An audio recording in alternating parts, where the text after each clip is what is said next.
Hello guys, greetings everyone. Welcome back to the last session of the day, where we are on the verge of completing the cardiology session. Can you hear? So can few people give a thumbs up so that we can start the session? Yes, people are able to hear. All right. Okay, let us start with our discussion on heart failure. So that's what I'm going to discuss. So let us try to finish as soon as possible. So heart failure can be categorized into many different entities. For example, you can categorize into a low output versus a high output cardiac failure. Then you have a left-sided versus a right-sided cardiac failure. Then you have a backward versus a forward failure. Then we have a systolic dysfunction versus a diastolic dysfunction. Then you have a reduced ejection fraction versus a preserved ejection fraction. You have so many definitions of heart failure out there, but the currently acceptable classification is going to be based on the ejection fraction, where we call it as heart failure with reduced ejection fraction called as HF-REF. Then we have something called a heart failure with preserved ejection fraction, that's called a HF-PEF. So whenever the ejection fraction is less than 45%, we tend to call it as heart failure with reduced ejection fraction. Whenever the ejection fraction is more than 45%, we call it as heart failure with preserved ejection fraction. So remember, it's a common notion to tell that heart failure with reduced ejection fraction means it's systolic dysfunction, and heart failure with preserved ejection fraction means diastolic dysfunction. But remember, systolic dysfunction and diastolic dysfunction can happen in both the types of heart failure. So which means in reduced ejection fraction, the systolic dysfunction is basically more than the diastolic dysfunction, very commonly, but it can be opposite also.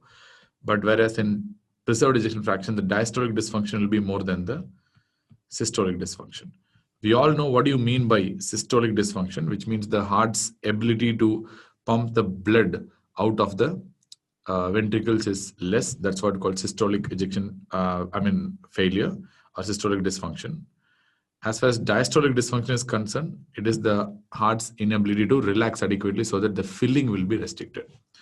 Here, the stroke volume decrease is the most important thing. Here, the filling restriction is the most important thing as far as the diastolic dysfunction is concerned. But nevertheless, remember, both the types of heart failure has been shown to have a clinically higher mortality. So it's also worth noting that heart failure is mostly a clinical diagnosis. That's really important to understand. It's not a ejection fraction based diagnosis. It's more of a clinical diagnosis. That is why we have a criteria called, previously we had, nowadays we don't use this. That is called a Framingham criteria for assessing the heart failure and clinically diagnosing the heart failure. You have major criteria and minor criteria, which is not important. It's given in every single clinical textbook if you encounter. So that's a Framingham criteria for heart failure. Apart from that, if you take the clinical features of heart failure, let us discuss on the some of the other types of heart failure simply. So when you call a low output heart failure or a high output heart failure, this is another classification, but not really important for exams. But this definition of high output cardiac failure is like little bit asked in exams multiple times. That's why. So if your low output heart failure means your stroke volume is going to be low, and at the same time your cardiac output is also going to be low. I can simply write as a low cardiac output. So to be more genuine, so low cardiac output is what we refer to as low output cardiac failure. In the setting of high output cardiac failure, there will be increased stroke volume plus or minus increased cardiac output as well. This is high output cardiac failure. And they will usually ask, what are the causes of high output cardiac failure? What are the causes you have to answer in exam? The first cause I will talk is severe thyrotoxicosis, especially in the setting of a thyroid storm. Very common answer expected by the examiners. Then you have other problems like vitamin B1 deficiency that leads to beriberi. You can get an AV fistula. You can get in patients who are having severe sepsis, and you can get in patients who are having anemia, and you can get in patients who are having Paget's disease. So these are the usual reasons for developing a heart failure with reduced ejection fraction. But of course, if you ask what is important for exams, thyrotoxicosis is important, sepsis is important, Paget's disease is important, because this is what the examiners really want. And these are three problems that very commonly asked in exams, especially Paget's disease has been asked multiple times. One of the important reasons of cardiac failure in patients with Paget's disease is high output cardiac failure. The heart will die by contracting more and more. So that is what we refer to as heart failure, high output cardiac failure. Then you know very well there can be a predominant left heart failure or a predominant right heart failure. So this we have discussed already. What are going to be the problems of predominant left heart failure? Simply speaking, you're going to get a pulmonary edema, and PCWP is going to be more than 18. If it's a predominantly right heart failure, the most important problem will be increased JVP, jugular venous distension. Patients will have hepatomegaly. We are talking about a chronic heart failure, so patient may have a pedal edema also. But of course, if it's a predominant right heart failure, the PCWP will be less than 80.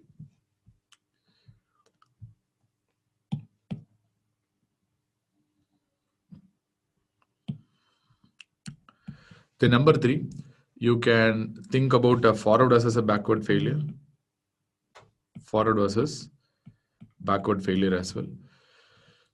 Usually the forward failure means you're having a systolic dysfunction. That's what we call it as a forward failure.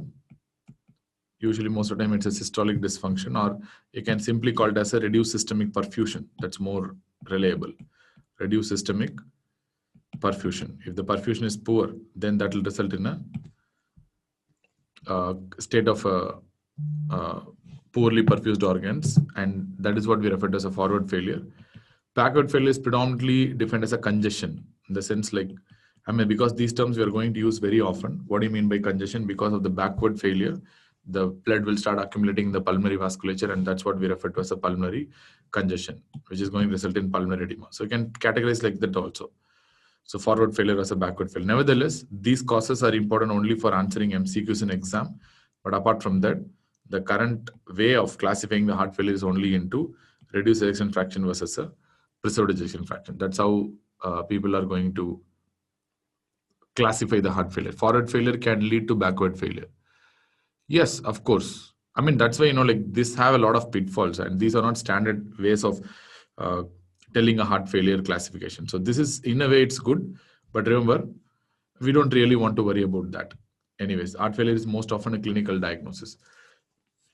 So whenever the patient is having a heart failure, how we are going to make a diagnosis, or how you are going to classify a heart failure, based on your understanding, a common understanding. Let us come to a common consensus. You are going to see LV end diastolic pressure. Of course, it will be increased. Left ventricular end diastolic pressure in any heart failure will be definitely increased, because either because the stiffness of the heart not relaxing properly or not contracting properly. Either way, they are going to have increased end diastolic pressure. So in that setting, next thing what I will be seeing is the LV end diastolic volume.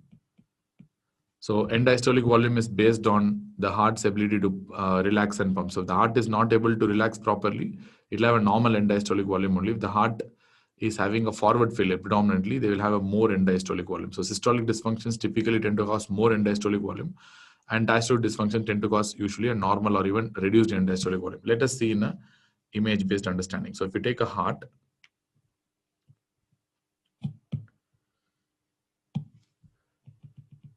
especially there are many fine layers around. So let me tell you in a very simple way.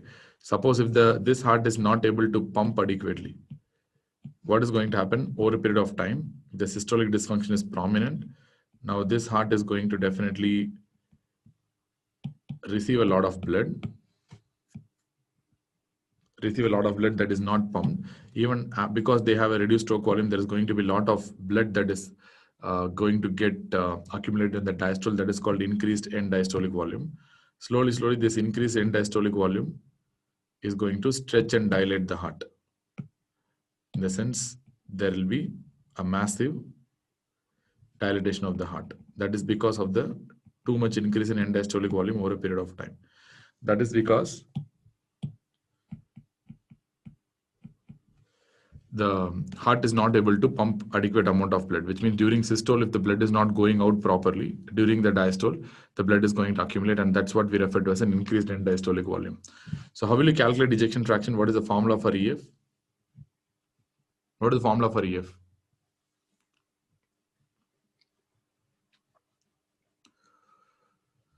My God, stroke volume by end diastolic volume. So this is going to be the formula for ejection fraction. Suppose if the stroke volume is low, because here the pumping is a problem, and of course the end diastolic volume is high, your ejection fraction is going to become low. So this is the reason why in a systolic dysfunction. That's why I told you in a patient with heart failure, reduced ejection fraction, the systolic dysfunction should be more than the diastolic dysfunction. Oh, very simple. I'll come back to that. So she's asking, Abhiram is asking how LVEDP is increased in diastolic dysfunction. We'll come back to that in some time. So that's what is happening. Is EF a standard criteria to tell that the patient is having a significant heart failure? This is a common trivial question. Everyone would have noticed in your practice, isn't it? When you're seeing a patient, the patient would have had a EF of 30%. After some time next week, the cardiologist will do a repeat echo and tell EF is 42%. Is it possible? Is it possible or not possible?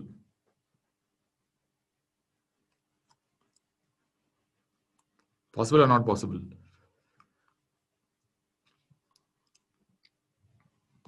Anyone? Anyone want to answer? Possible or not possible, man?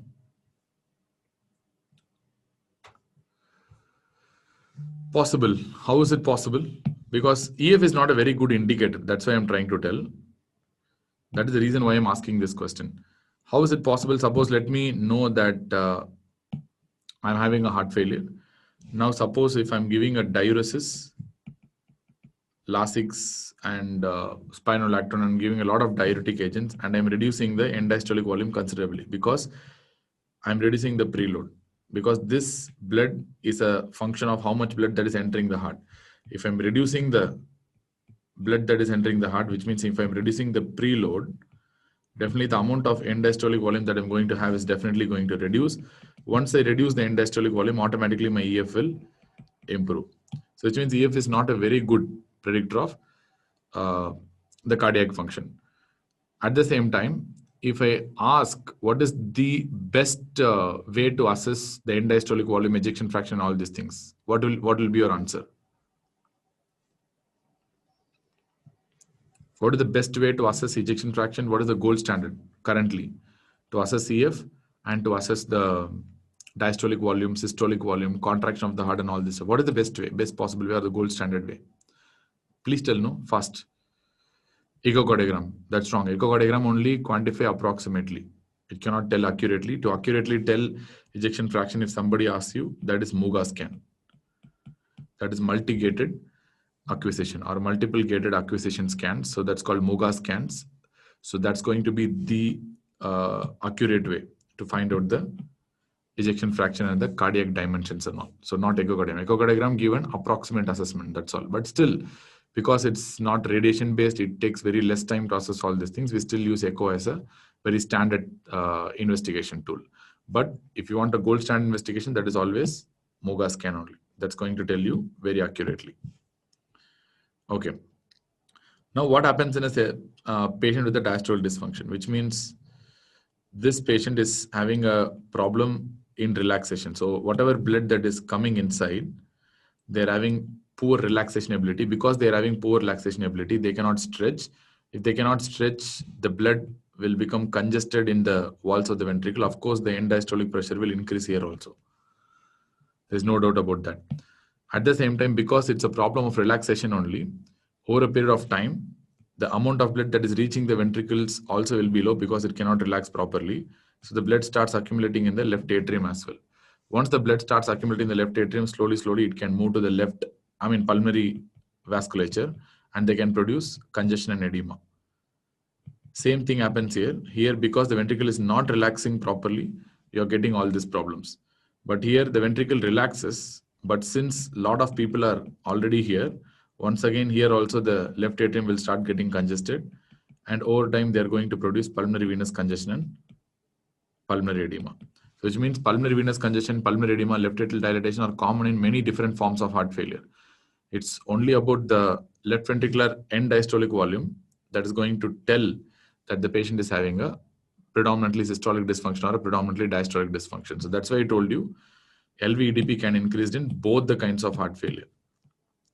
If you really want to know why, very simple. In systolic dysfunction, because of increased end diastolic volume, the LVEDP is increasing. In diastolic dysfunction, because of the increased congestion of the blood that is getting into the ventricles, even though it is not getting dilated, volume is normal, but still congestion is too much. That is why they are getting increased end diastolic pressure. Answer to your question. Anyways, So now see the end diastolic volume. If the end diastolic volume is increased or if the end diastolic volume is normal. If the end diastolic volume is increased, then there are two possibilities. Then you have to see the end systolic volume. End systolic volume. If the end systolic volume is increased or if it is normal. If the end systolic volume is increased in this setting, you are dealing with a typical systolic dysfunction. Why end systolic volume? Because at the end of the systole, there should be a substantial amount of blood that is moving out of the heart. If the blood is not moving out adequately, even after the systole, if it's a weak contraction, a lot of blood will still stay within the chambers of the heart, resulting in resulting in increased end systolic volume. So that's why we call it as a systolic dysfunction.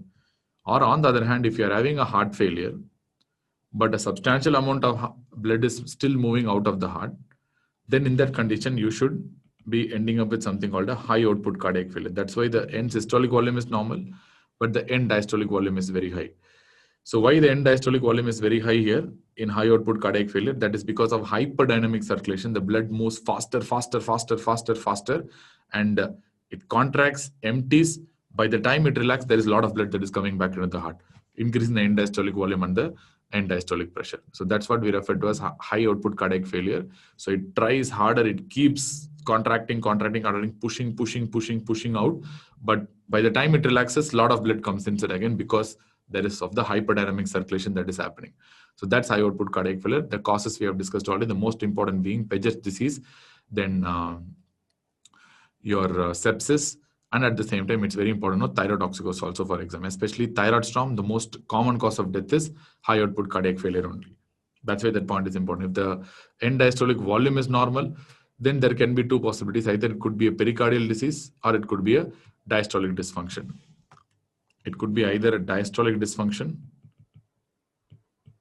or it could be a pericardial disease. What is the pericardial disease I'm talking about? We are talking about a constrictive pericarditis. That's what I'm talking about. Or it could be a cardiac tamponade. Usually these conditions will produce a right heart failure rather than a left heart failure. Both constrictive pericarditis as well as tamponade more often tends to produce a right heart failure than a left heart failure. And as far as the diastolic dysfunction is concerned, it can happen in the setting of ischemia. Because of poor availability of the ATP, the heart may become more stiff. And at the same time, you can get whenever the patient is having severe LVH, left ventricular hypertrophy, especially if it's a pressure overload. Pressure overloaded left ventricle.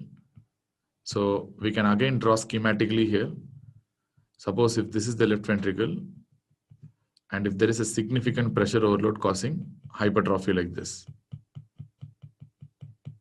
Hypertrophy, which means see the cavity size of the ventricle. The cavity size of the ventricle is only this much. That is the cavity size of the ventricle. That is because of the severe pressure overload of the ventricle causing pressure-related hypertrophy. The muscles are becoming thicker, so small cavity, so it will restrict its blood flow. So resulting in increased end diastolic pressure and a normal end diastolic volume. So severe LVH, pressure overload conditions. What are the pressure overload conditions? We have aortic stenosis, we have HOCM, we have systemic hypertension as three most important causes of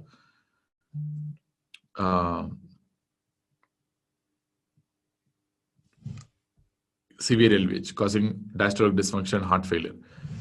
Or it can happen in the setting of a restrictive cardiomyopathy. Restrictive cardiomyopathy, where the heart restricts the movement of the blood flow. What do you mean by restrictive cardiomyopathy? Simply you can understand like some other substance is infiltrating the heart and that is providing the interference for the movement of the blood, for the filling of the heart. So for example, it could be amyloidosis. Amyloid comes and fills the cardiac muscle. So that will prevent the cardiac muscle from relaxing properly. So it's more of a diastolic dysfunction. So these are how you categorize the heart failure into multiple different entities. One is, of course, in heart failure, you'll have an increased LV-EDP. Then you're going to see the LV end diastolic volume. Once you see the LV end diastolic volume, if it's increased, then you see the end systolic volume. If it's increased, systolic dysfunction. If it's normal, it is high output cardiac failure. If the LV end diastolic volume is normal, then it could be either a diastolic dysfunction or a pericardial disease. If it's a pericardial disease, you're thinking about a constrictive pericarditis or a cardiac tamponade. Usually it produces a right ventricular failure. Or if you think about a diastolic dysfunction, then it could be due to ischemia, it could be due to severe LVH, or it could be due to restrictive cardiomyopathy. But if I ask you the most common cause of cardiac failure in the world, what is the answer? What is the most common cause of cardiac failure in the world?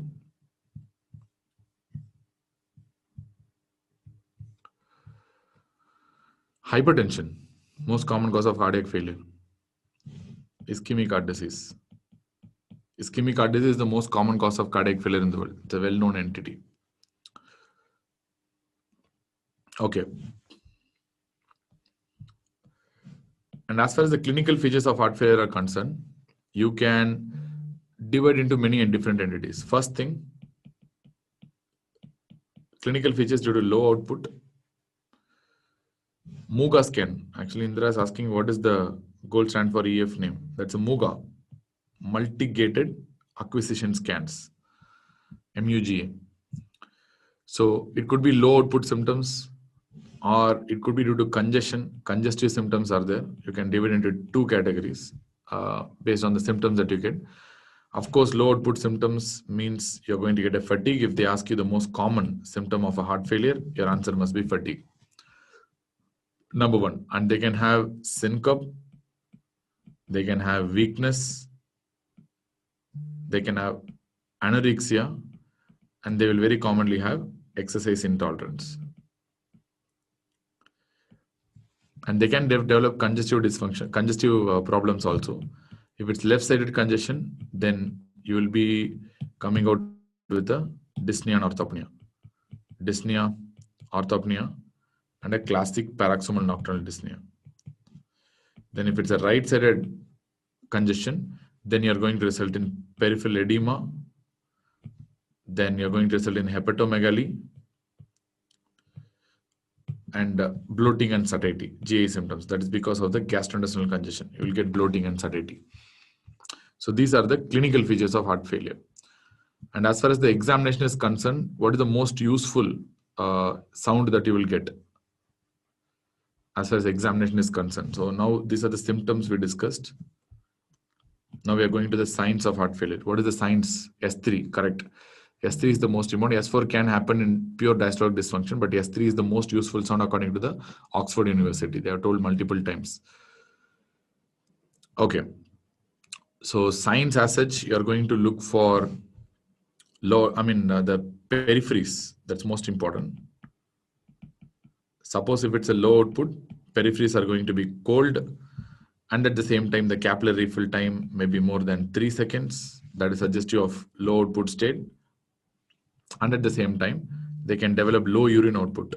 That is also a sign of a reduced output only, because if the heart does not produce a proper output, then they can result in reduced urine output. As far as the congestion is concerned, it will result in crepitations. Probably you will result in increased jugular venous pressure, JVP. That's one of the important signs of a congestion. And you can get crepitations. And of course, we have discussed about the edema and the hepatomegaly already. So we not discuss once again. And pleural effusion can happen. One of the important causes of pleural effusion is heart failure. Remember, most common cause of pleural effusion in the world is heart failure only. That point you should know very clearly. Okay, what are the ways to evaluate? And of course, like in pure systolic dysfunction, in volume overload state, you will get third heart sound as a very important heart sound. In a diastolic dysfunction, the most important sound you're going to get is the fourth heart sound. This is capillary refill time. CRT means capillary refill time more than 3 seconds. I think I believe you would have done in final year for sure. With regards to the capillary refill time.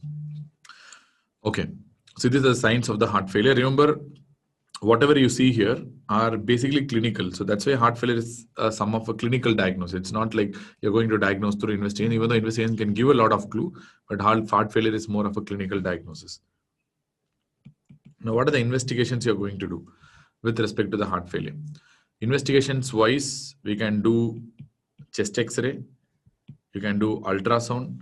Ultrasound is very beneficial, and you can do serology, or you can do some, I don't want to read serology, you can do natriuretic peptide markers. Typically, we use this BNP as a marker, very important marker, and we have some new modern markers as well. And we have echocardiogram also. As far as chest X-ray is concerned, you're going to see the curly B lines. That's what the exam question is. Apart from the curly B lines, you can also have a look at pleural effusion.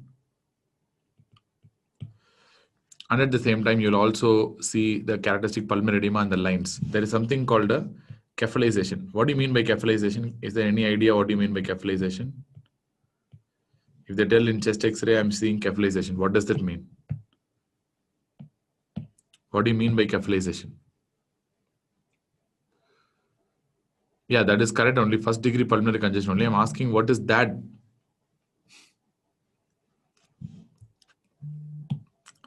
Normally, remember in a chest X-ray, my God, cerebral folds. In a chest X-ray, normally you will see prominent bronchoalveolar markings in the lower two-thirds of the pulmonary zones only. If you get a pulmonary edema or a pulmonary congestion, one of the first signs to happen is you'll be seeing prominent bronchoalveolar markings everywhere throughout the lung.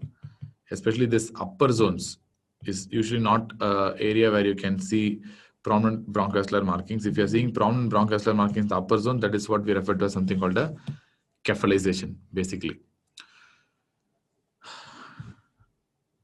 And ultrasound is very good. And ultrasound, you see one important lines that tell you it's a pulmonary edema. What are those lines called as in ultrasound? These are also called as B lines in ultrasounds.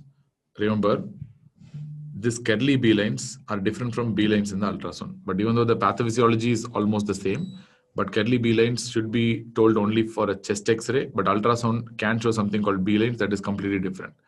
I think if you look back at my certain COVID lectures previously, in that I would have given something called B lines and what are B lines and where will you see those B lines. In COVID also we see B lines very commonly because it's also a type of pulmonary edema only, but it's a non-cardiogenic pulmonary edema, that's all. Then BNP can help.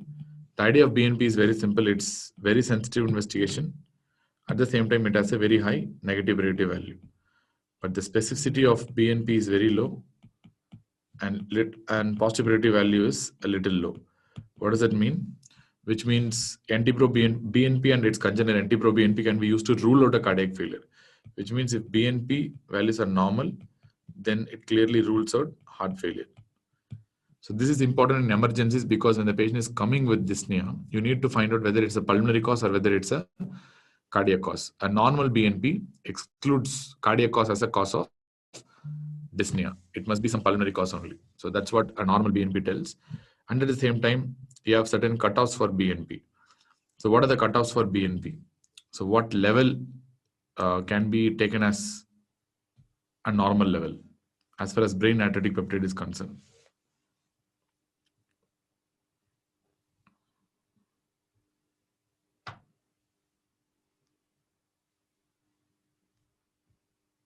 What is the cutoff?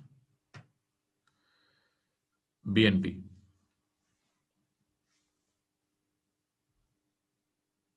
Anyone? What is the cutoff for BNP?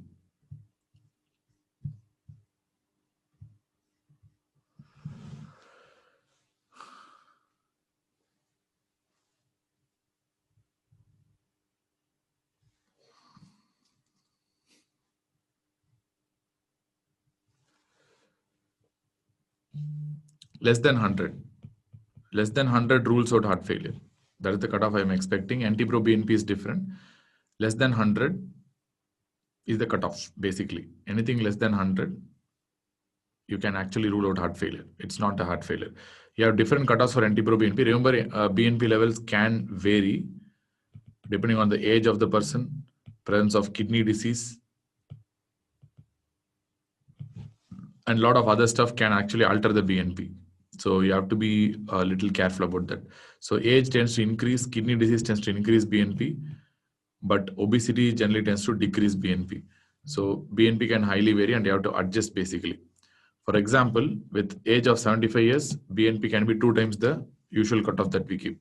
So in elderly patients, BNP will be naturally high. In kidney disease patients also, BNP will be naturally high, but obesity patients will have a falsely low BNP at times. And you have another entity called NT-proBNP also, but this has the same value as that of the BNP. And can anyone tell what is a new marker that's been seen as one of the very good one for the diagnosis of heart failure? If somebody tells they have studied well, that's what it means. What is the new marker?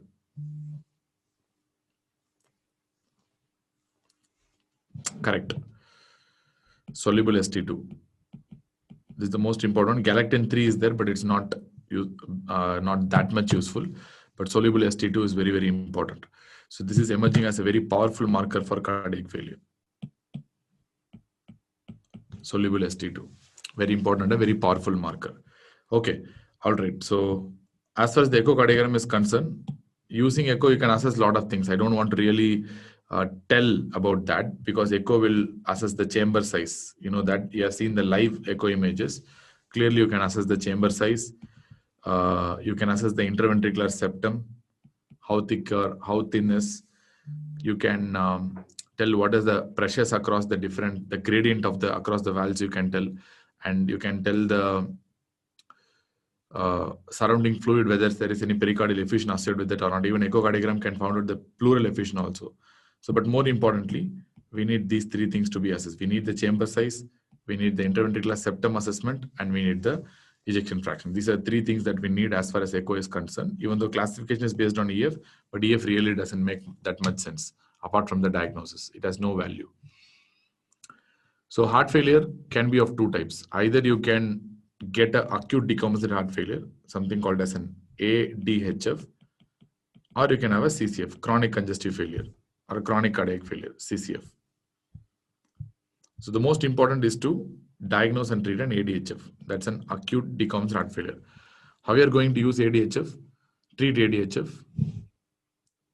It's quite simple. I'm going to put 4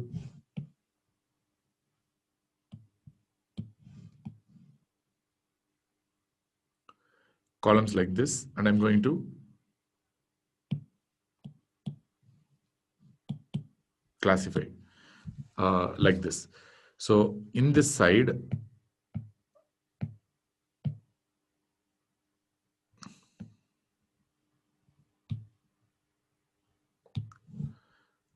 I can go to a different color.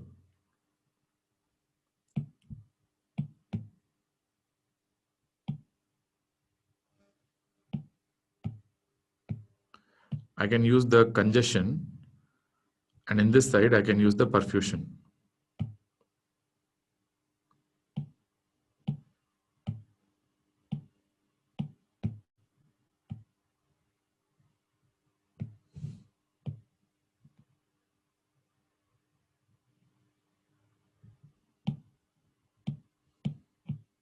Okay. So on the greener side, I'm going to use something called congestion to assess.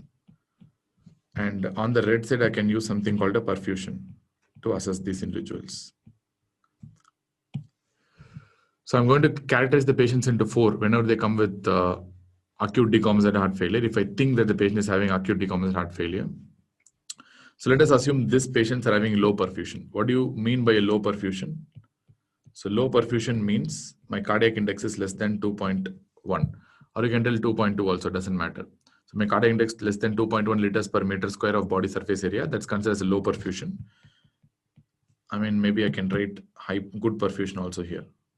I can write normal because it's decreasing in this zone, isn't it? From here to here. So let me write normal. Normal is cardiac index more than 2.1. I can call it as a low perfusion here in this segment.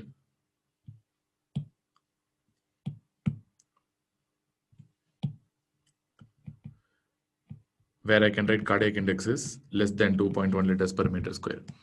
Then I can have a no congestion, which means this area will have no congestion, which means as defined as PCWP less than 18. And you are having a congestion, that is PCWP more than 18. So I'm now divided into 4 segments. So the first segment where the patient is having no congestion and a normal perfusion, which means these patients will be called as warm because they're having a good perfusion, and they're having no congestion means they'll be called as dry as well. Suppose the patient is having a congestion but having a normal cardiac index means these patients will be called as warm, but they are having congestion, so will be called as wet patients, warm and wet. On the other hand, if you take these patients who are having a low PCWP and a lower cardiac index, so these patients will be called as cold patients because they're having a low perfusion. At the same time, they will be dry as well. These patients, last group of patients who are having congestion will be definitely wet and having low perfusion, so they'll be cold and wet. So these are the 4 categories I'm going to classify as far as the ADHF is concerned. This is a very important ICU protocol for treatment. Suppose the patient is warm and dry. These patients are not really suffering from a ADHF, to be precise. Why? Because they are not having any evidence of low perfusion and they are not having any evidence of congestion also. So what you're going to do this patient, then why they're coming with dyspnea in the first place? Then you have to ask, so if they're warm and they're dry, then why they should come to the hospital telling that they're having dyspnea and exercise intolerance? That is because your chronic heart failure therapy is not optimal. So you're going to treat it as an outpatient basis only, which means in an outpatient therapy, you're going to optimize or stabilize the chronic heart failure therapy, which means their chronic heart failure therapy is not proper. That is why they are having dyspnea and excess intolerance. So just try to optimize that. For example, if the patient is getting only ACE inhibitors, try to add on with the beta blockers. That's what we're trying to do. If the patient is already on ACE inhibitors and beta blockers, try to put spironolactone there. So that's how you optimize that. So which means this is not a true ADHF. This is a problem in the optimization of the chronic heart failure therapy. Suppose the patient is having something called a warm and wet. So they're having a good perfusion already, but why they are wet? That is because of congestion. So if they're having congestion, then what you are supposed to do, you have to relieve the congestion. To relieve the congestion, you have to release the preload first. That's what you need to know. Otherwise, the congestion will not be relieved.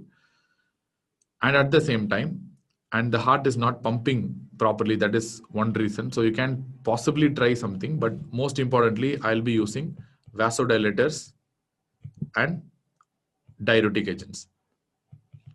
What are the vasodilators that I can prefer here? Typically, I'll be using nitrates, or I can use another vasodilator called as nesiritide. What do you mean by nesiritide? Can anyone tell what is nesiritide basically? What is nesiritide? Yes, it's a recombinant BNP analog.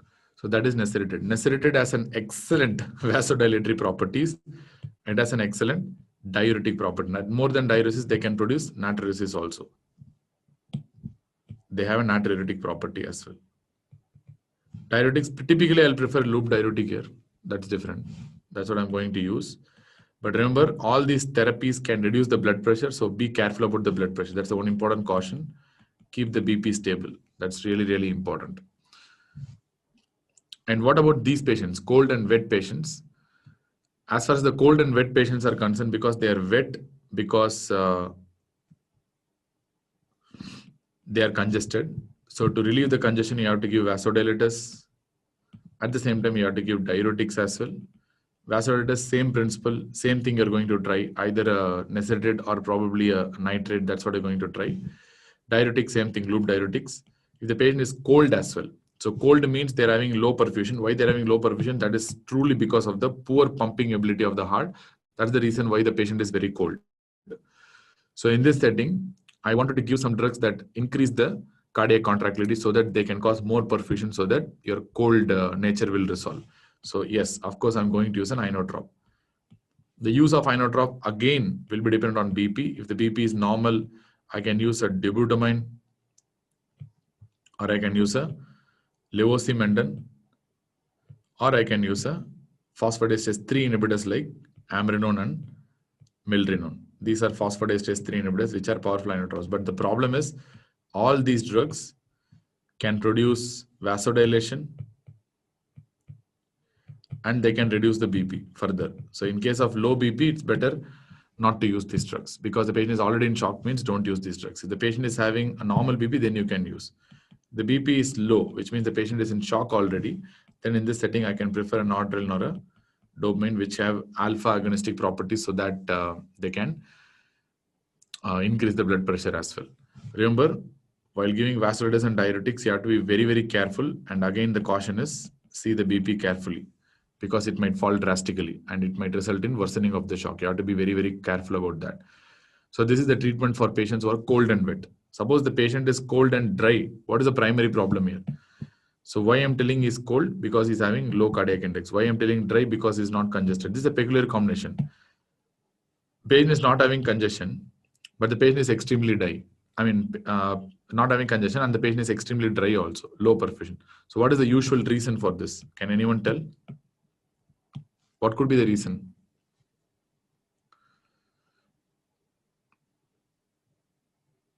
What could be the reason, man?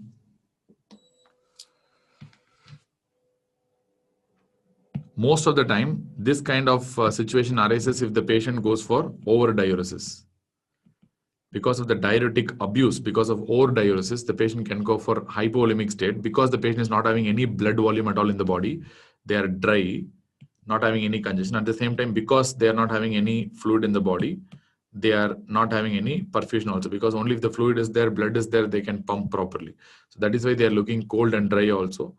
So the treatment here is little difficult. So I have to give a very slow infusion of IV fluids, probably which I can try.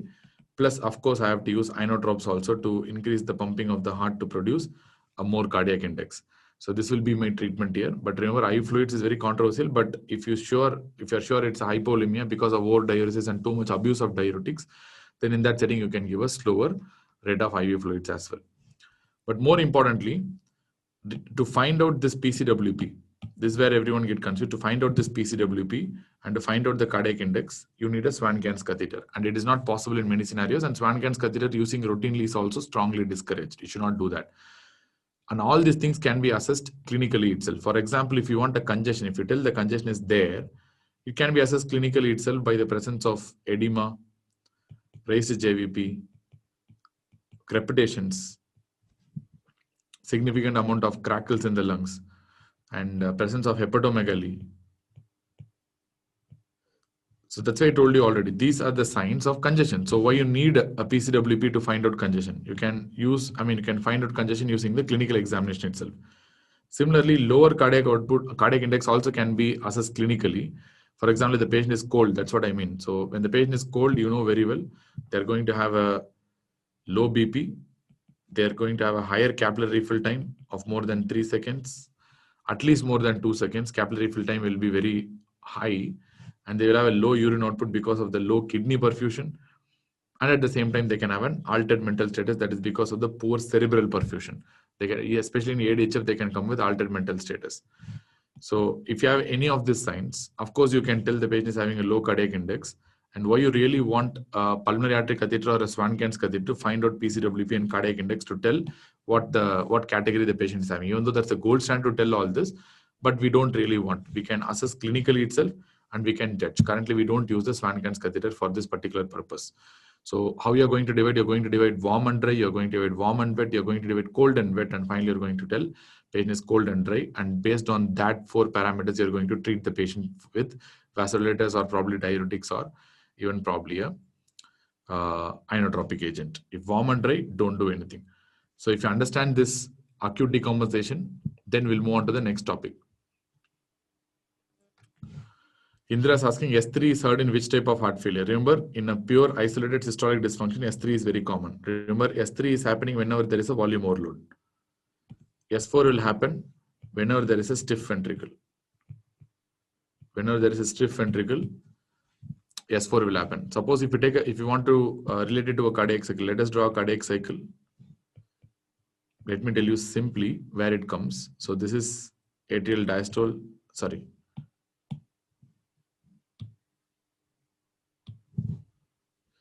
This is atrial systole. This is atrial diastole. This is a ventricular diastole. This is a ventricular systole and a ventricular diastole once again. So this is the point where you get the isovolumetric ventricular contraction. Here IVC means isovolumetric ventricular contraction, and you get the S1 at this point. This is the isovolumetric ventricular relaxation point, and the S2 is going to happen at this point. And the initial phase of the diastole is what we refer to as something called a rapid passive filling phase. And the later phase of the diastole is what we refer to as something called a diastasis. And the last phase of the diastole is what we refer to as something called a atrial kick. Atrial kick, where the atrium will contract actively and push the blood into the ventricles. Remember, almost 80% of the blood, we see almost 80% of the filling So if you take this ventricular systole as 0.4 seconds, this final part as 0.1 seconds, and this as 0.3 second, out of 0.5 seconds, 0.1 second only is contributed by the atrial systole, and remaining 0.4 second is contributed by the passive filling only, which means it's very clear passive filling is contributing 80%.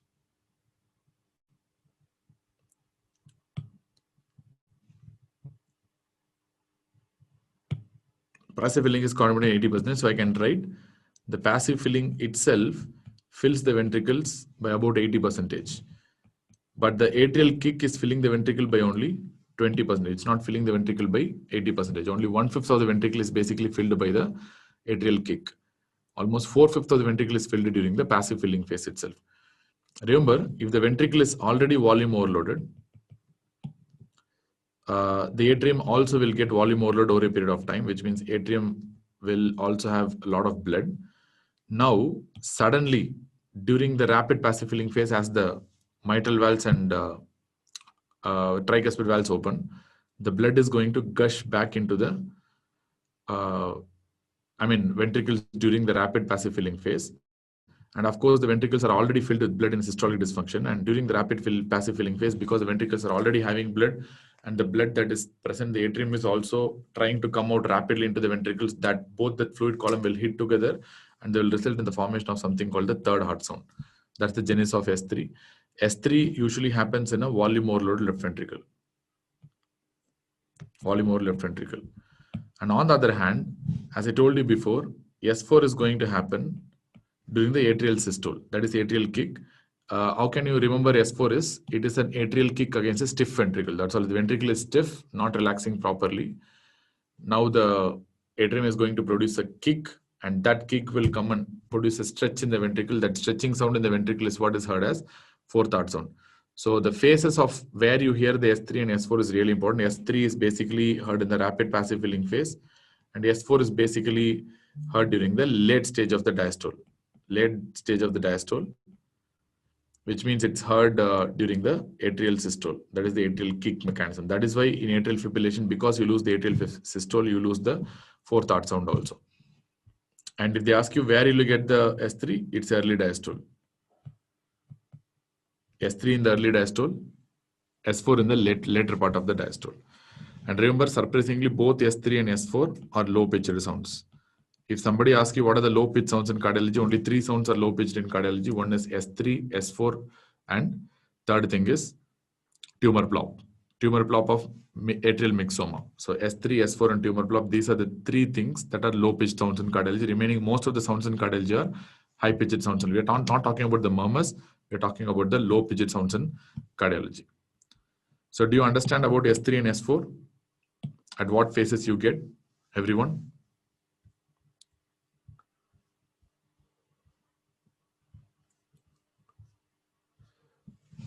Clear or not? S3 and S4. S3, volume overloaded ventricle, rapid passive filling phase, early diastole. S4, late diastole during the atrial systole, especially when it happens in a stiff ventricle. So atrial contraction against a stiff ventricle, S4. Volume overloaded ventricle, S3, rapid passive filling phase. So is this clear? This acute decompensated heart failure, that's fine. This one, acute decompensated heart failure, ADHF. So how to treat? How to classify into, warm and dry, warm and wet, cold and wet, cold and dry. So treat accordingly. That's all. So this is what we are going to follow in the ICUs. But when the patient comes to you, all these things, assessment takes some time. Suppose first instant, when the patient comes with ADHF, what you will do? What are the treatment that will start in emergency? Usually, the mnemonic, this is a very famous mnemonic present in all the USMLE forums, that is called LMNOP. It's LMNOP, that's all. So what do you mean by LMNOP? L stands for Lasix, furosemide. That's one of the first things that you give in any patient who's presenting with emergency with ADHF. Second is morphine. Morphine is a very good venodilator that's going to reduce the preload and make the patient feel better as well at the same time. And what do you mean by N? N stands for nitrates. Once again, they work by reducing the preload, make the patient feel better. O stands for oxygen. And many patients do well with oxygen. And finally, you have P. P stands for position. What is the position that you will give? What is that position called as? What position you will put the patient in? Have you heard of something called a Fowler's position? What do you mean by Fowler's position?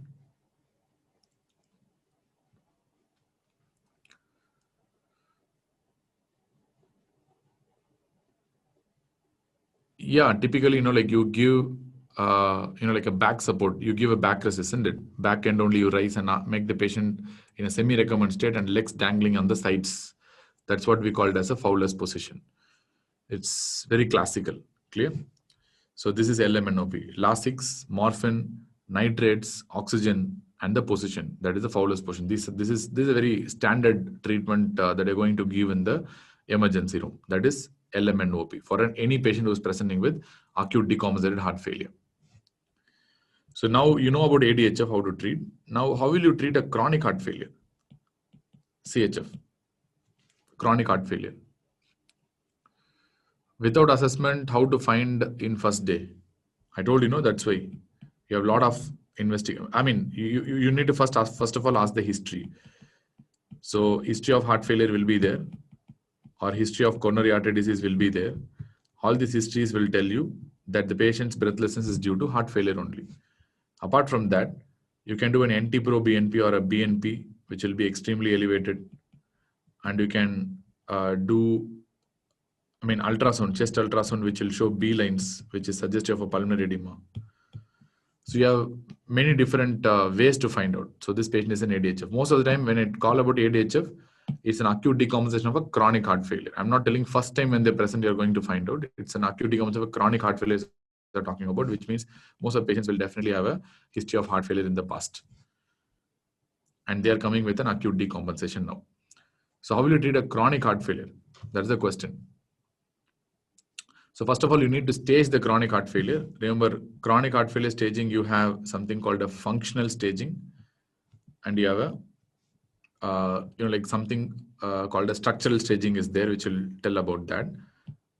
This is ACC-AHA staging. ACHA staging is there. This is more for therapy. This is more of a functional staging. So what is the functional staging? Functional staging is called as NIHA. You know what you mean by NIHA. That is a New York Heart Association classification. According to that, you can clear it into 4 classes. NIHA class 1, class 2, class 3, class 4. You can see the limitation in the patient. What is the amount of limitation that the patient is having? And what is the functional capacity? What are the symptoms of the patient? For example, we are talking about a shortness of breath. It could be fatigue. It could be anything. Doesn't matter. So NIHA class 1, basically no limitation, and the patient is not having any symptom at ordinary activity, which means whatever regular activity he wanted to perform, he can perform, not at ordinary activity. So ordinary activity means we need that only. Then NIHA class 2, the patient is having mild limitation. The patient has some symptoms at ordinary activity.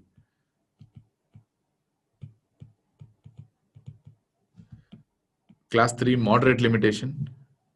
Symptoms will be at less than ordinary activity, like simply, even going to the bathroom and bathing and coming back, going to bathroom, pee and come, go to the kitchen, take water and drink and come. Even that is causing breathlessness and discomfort for the patient. That is class 3, moderate.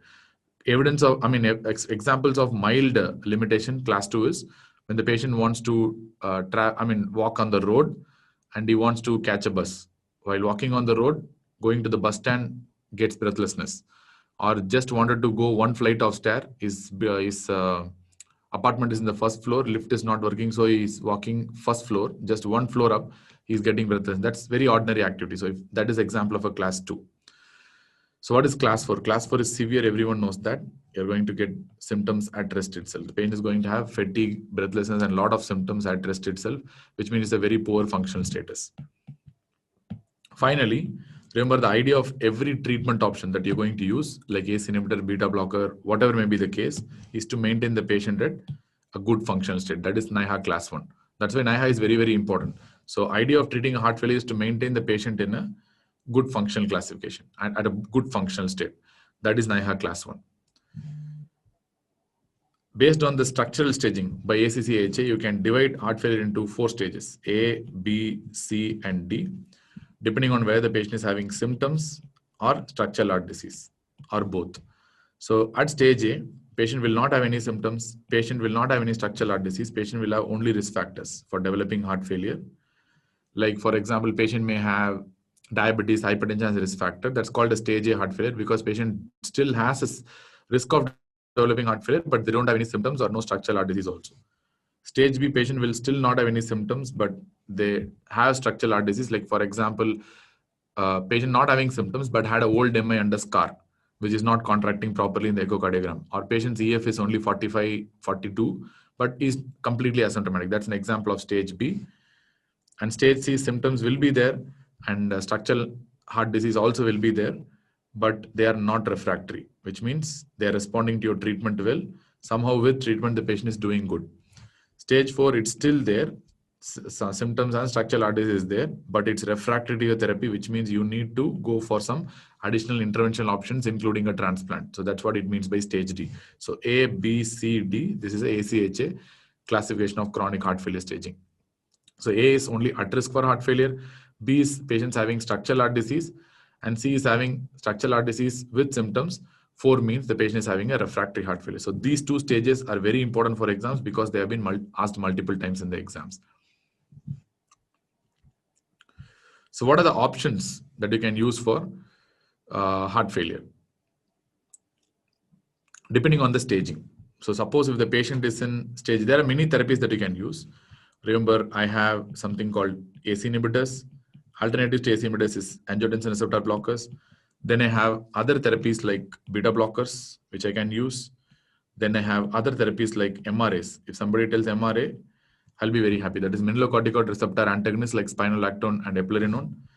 And number 4, I have other drugs like ivabradine. Then I have something called HISDN combination, that is hydralazine with isosorbate dinitrate combination, which is also beneficial in a lot of patients. Then I have RNA therapy, which is coming up very nicely recently, that is angiotensin receptor block neprilysin inhibitor therapy. And I have digitalis, the famous age-old therapy, that is digoxin. Then we are also going to have therapies like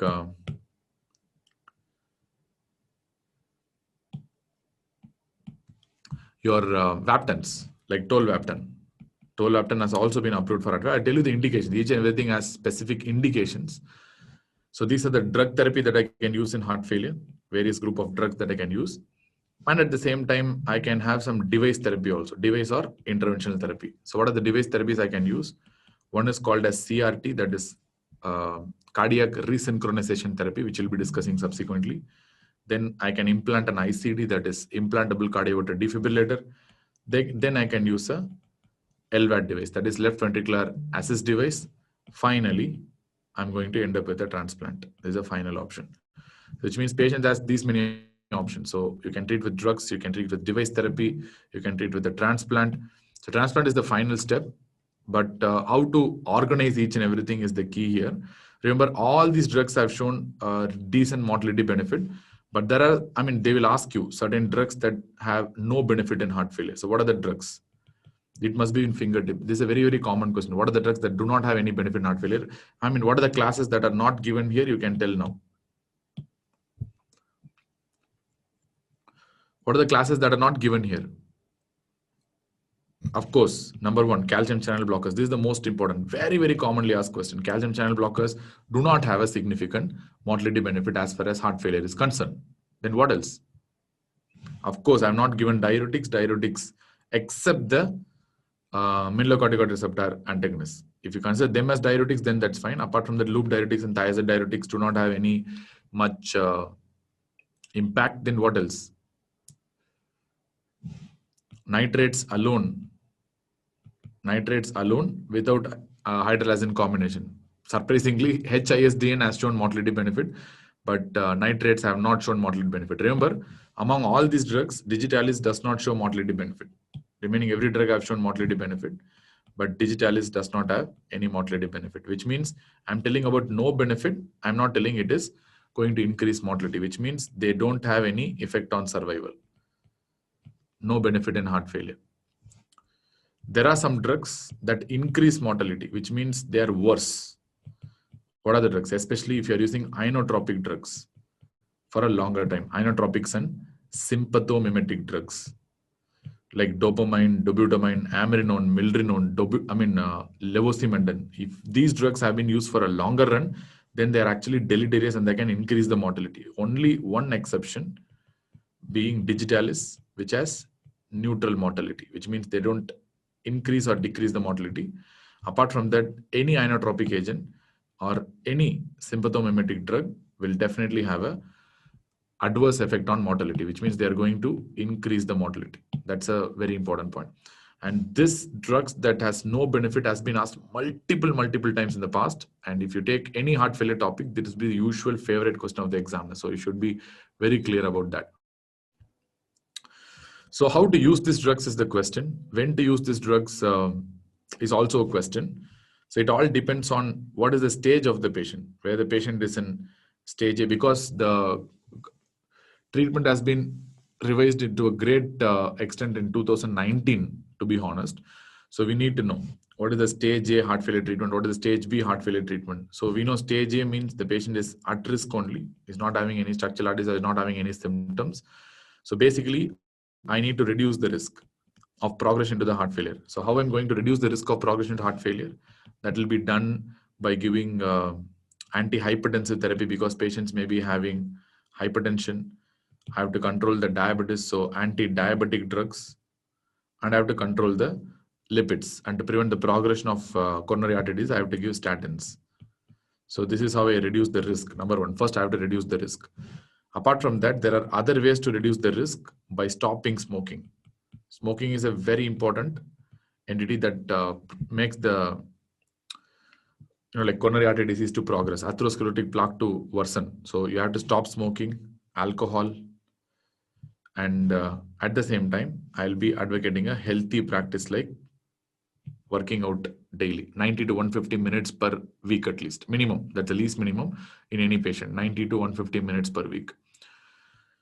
So I can use some drugs. Is there any role for drugs in this stage A? I can use if I want. For example, if the patient is having a hypertension, or if the patient is having a diabetes, or if the patient is already having a coronary artery disease or a peripheral artery disease. Remember, coronary artery disease doesn't mean the patient should have a structural heart disease. Patient can have a coronary artery disease without any scar in the heart, structural heart disease, or the patient is having a peripheral vascular disease. In these settings, I can start with ACE inhibitors and angiotensin receptor blockers, which are really, really good. Especially if the patient is having a diabetes mellitus, this makes a lot of sense. We'll be discussing nephrology why, especially in setting of diabetes and DKD, ACE inhibitors and ARBs are extremely good. So now coming to the stage B. Stage B patients are no longer at risk. They are already having structural heart disease, but they are not having any symptoms. That's all. So what you're going to do here is, because the patient is having structural heart disease, now you have to prevent the worsening of the structural heart disease to become more advanced kinds of a heart failure. So in this setting, I need to give a drug that reduces the workload on the heart, which means there is a famous Chinese saying, never whip a dying horse. Already this heart has started to die in the form of structural heart disease. Now I have to reduce the workload on the heart and prevent the dying further. So definitely, I will use the treatment I've used in stage A. Plus, at the same time, if ACE inhibitors have already not been used, I'll be using ACE inhibitors, or alternatively, I'll be using ARBs. Plus, at the same time, if the patient has a evidence of any coronary artery disease, then I can use beta blockers. These are very, very important drugs in this situation. Beta blockers. Really, really important. Especially if the patient is having a myocardial infarction or a coronary artery disease, this usage of beta blockers becomes really, really important. Because you need to reduce the workload on the heart. You need to reduce the myocardial oxygen demand. You need to reduce the myocardial oxygen consumption. So this usage of beta blockers are really, really important. Then we have stage C heart failure, where the patient is having structural heart disease as well as the patient is having symptoms. So which means now you need to work upon reducing the patient's symptoms. How you're going to work upon by reducing the patient's symptoms? You're going to use therapies that are used in stage B, plus at the same time, I can use diuretic agents. Why diuretics? That is going to reduce the symptoms of congestion, edema, and all this stuff. Plus at the same time, I can add a mineralocorticoid receptor antagonist like spironolactone or eplerenone, which is also going to have a very good effect in this area. If it's a stage D, which means patient is having a refractory heart failure, in this setting, the only best option is going to be a transplant. There is no other go here. It is better to consider a device therapy here, or if device therapy is not available, then you can do a continuous IV inotropes. For example, I have seen patients with chronic cardiomyopathies having a continuous milrinone pump. They wear it in the belt and they keep infusing milrinone for a long time, continuously through day and night, especially in the night they need, because orthopnea will be there. So I've seen those kind of extreme patients also. You can go for continuous IV inotropic supports like ambrinolone or milrinone. So device therapy means I can go for a device, for example, LVAD. I can try something like an LVAD, that is left ventricular assist device, which forms a bridge for transplantation. Or typically I can consider a transplant. Or if you don't have a transplant, or the patient is not eligible for a transplant, then just go for end of life care, a palliative kind of a heart failure therapy. So this is what ACC/AHA told, the 4 common classes, this is how you're going to treat. But even though this looks okay, but this doesn't look very attractive for many number of reasons. So that is why ESC also gives another set of guidelines which are more attractive and more easy to form with. So told as a first step, you give a ACE inhibitors or ARBs. I mean, you cannot give, diuretics have no benefit, but why are giving diuretics? Because to reduce the symptoms, because in stage C, patient has become symptomatic. That's the reason. So in refractory heart failure, I can write C plus, because Haritha is asking diuretic no benefit. It has no benefit except MRAs. But why you are adding loop diuretics? Because the patient has become symptomatic, congestion will be there, edema will be there. To reduce that, you are giving diuretics here. So according to ESC, ESC looks very attractive compared to ACC/AHA. Why? Because it gives you a proper flow of understanding things. So first they ask you to start with ACE inhibitors or ARBs. Then see the NIHA class after some time if the patient still is in NIHA class 2 to 4, which means I told you the idea of starting a treatment in a heart failure is to maintain the patient in NIHA class 1. If that is not possible, then your optimization of therapy is not poor. Then you can start with beta blockers in this setting. Suppose if the beta blockers are also not optimizing your patient's symptoms, which means the patient is still symptomatic, not having sufficient optimization, then you can go for the third step, that is adding MRS. And before that, your ESC guidelines give entry criteria. To start these therapies, you have something called entry criteria for heart failure. First is either the EF should be less than 40%, or second, patient should be having symptoms of heart failure. Any one should be there. Any one should be there. So then only you can enter into the treatment protocol. But one problem with this ESC guidelines is they have not told what to do in patients who are stage A who are not having any problem. So remember, either if you have structural heart disease or if you have symptoms, means it's B and C only.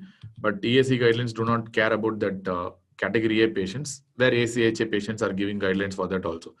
Each and everything has one advantage as well as disadvantage. So we know the entry criteria now, EF less than 40 or symptoms of heart failure will be there. So now we have given MRAs.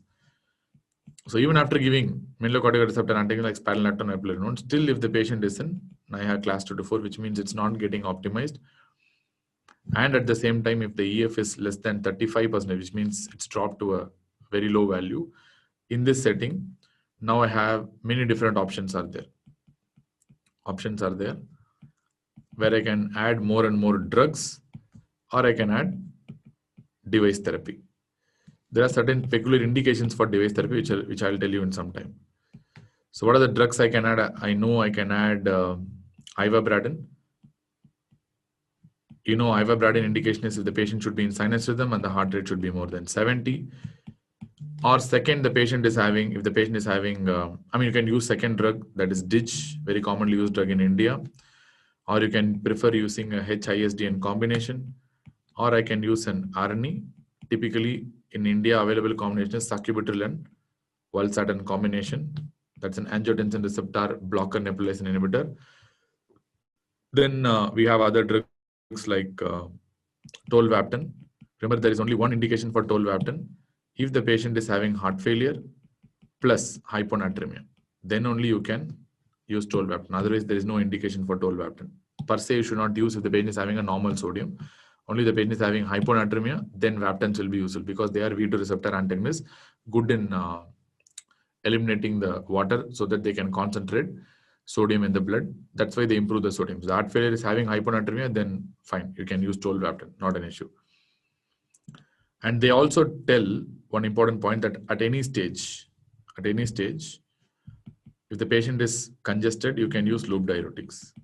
The patient appears congested, which means if the patient has edema, high JVP, or crepitations is there, pulmonary congestion is there, then you can start with diuretics. This is more of a symptom relieving therapy rather than a mortality benefit related therapy.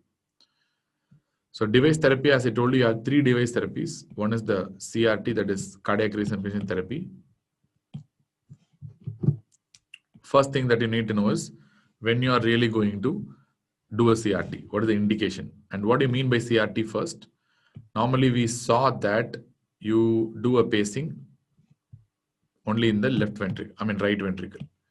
You put a pacing wire, enter, and pace the right ventricle, where you place the pacing wire in the right ventricular endocardium. But in CRT, you will be pacing the right ventricular endocardium. Apart from that, you will be threading another wire and go through the coronary sinus, because the coronary sinus is in the right atrium. So through the coronary sinus, you go around and you're going to pace the left ventricular epicardium also. Which means what you're essentially doing here is you are pacing both the hearts simultaneously. That's why it is also referred to as something called a biventricular pacing. So you are pacing the right ventricular endocardium and you are pacing the left ventricular epicardium also. And hence we are going to call this as something called a biventricular pacing. So why you want to do a biventricular pacing? What is the advantage of doing a biventricular pacing? Remember, heart failure patients are known to develop conduction abnormalities, which means there will be some delays in the conduction probably because stretching of the heart, ischemia, improper pumping of the heart. That will result in some conduction delays within the bundle branches. So when they go for conduction delays, different portions of the heart will start contracting differently. So when there is dyssynchrony between contraction of different areas in the heart, that's considered to be one of the important risk factors for progression of heart failure further. So what you're trying to do is we are trying to pace both the ventricles simultaneously and make the contraction synchronous between the two ventricles so that you can prevent the further progression of heart failure. That is the idea. So the number one indication that the QRS should be wide. Then only you can tell that the patient is having some conduction delays. That's why ECG plays a very important role. So minimum, the QRS should be more than 120 milliseconds, which means if the QRS is less than 120 milliseconds, then it's actually contraindicated, which means it's a normal QRS, no conduction delay. If it's in the range of 120 to 149 milliseconds, it's a gray zone. Then I'll be seeing echo dysynchrony. In echocardiogram, whether different segments are contracting differently or not, I have to see. If yes, then I'll go for, if echo dysynchrony is there, if not there, then I'll not be doing it. Is not there, then no need to do. If echo synchrony is there, then I can go ahead with the CRT therapy, that is biventricular pacing. If it is more than 150 milliseconds, then there is no need to think about anything. It's always indicated. It's a straightforward indication, open indication, because such a wide QRS, definitely there should be dysynchrony, which means different portions will contract differently and there is a significant conduction delay is happening if it's more than 150 milliseconds. Plus at the same time, it's not only about the QRS that decides, it's also about the EF that should be less than 35%. Plus patient should be in NIHA class 2 to 4. If these indications are there, then you can straight away go with biventricular pacing or cardiac resynchronization therapy. So that's all about CRT. Then we have ICD therapy, that is implantable cardioverter defibrillator. And before that, what kind of bundle branch block will respond nicely to CRT? Can anyone tell? Is it a left bundle branch block or a right bundle branch block? Which will respond nicely to CRT?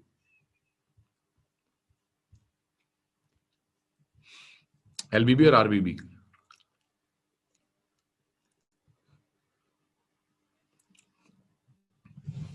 Left bundle branch block. LBB will respond very nicely to CRT compared to right bundle branch block. Right bundle branch block will not respond that much. In fact, there is a lot of other problems like tethering of the leading voice and all if there is a right bundle branch block. So LBB will respond very nicely. So many cardiologists usually will not do CRT in the presence of RBB. ICD, implantable cardioverter defibrillator. Why we insert an ICD in the first place? This is because of one particular reason. No specific reason, but one important particular reason why we put ICD is because most common cause of death in patients with heart failure is VTVF, tachyarrhythmias. This is the most important cause of death. So to prevent that only we are inserting an ICD. One of the important indications for ICD is in a patient with a chronic heart failure is if the EF is less than 35%, plus if the patient is in NIHA class 3-4. I mean, not 3-4, 2-3. The patient is in NIHA class 2-3, and if the patient is having a EF of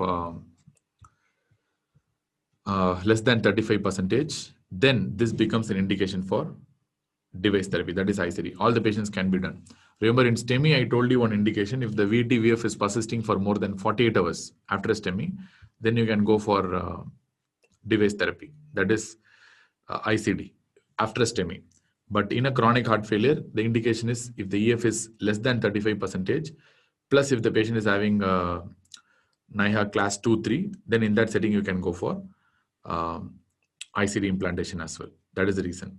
Then there are some specific indications for going for a LVAD device and all, that is not really needed, but LVAD mostly is used as a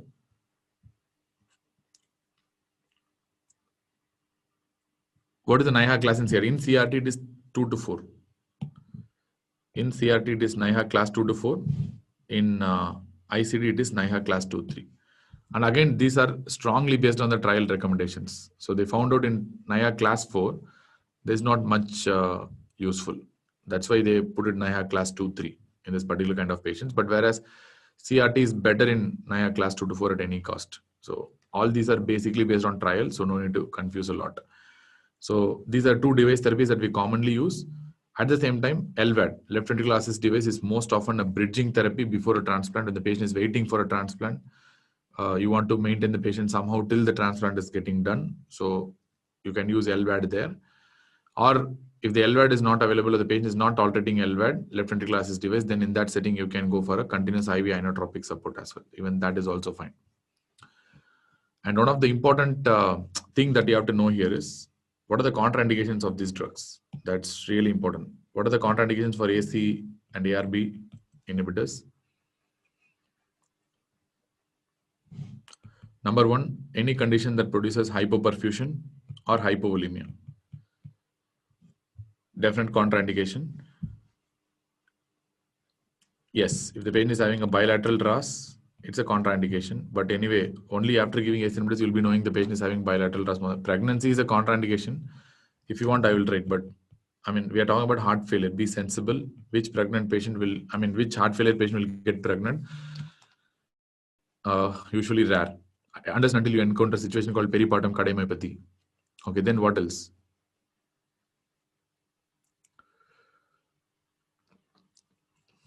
Most common you are missing actually. If the patient is having hyperkalemia. Remember, at the beginning, at starting the ACE inhibitors, potassium of more than 5, you don't start.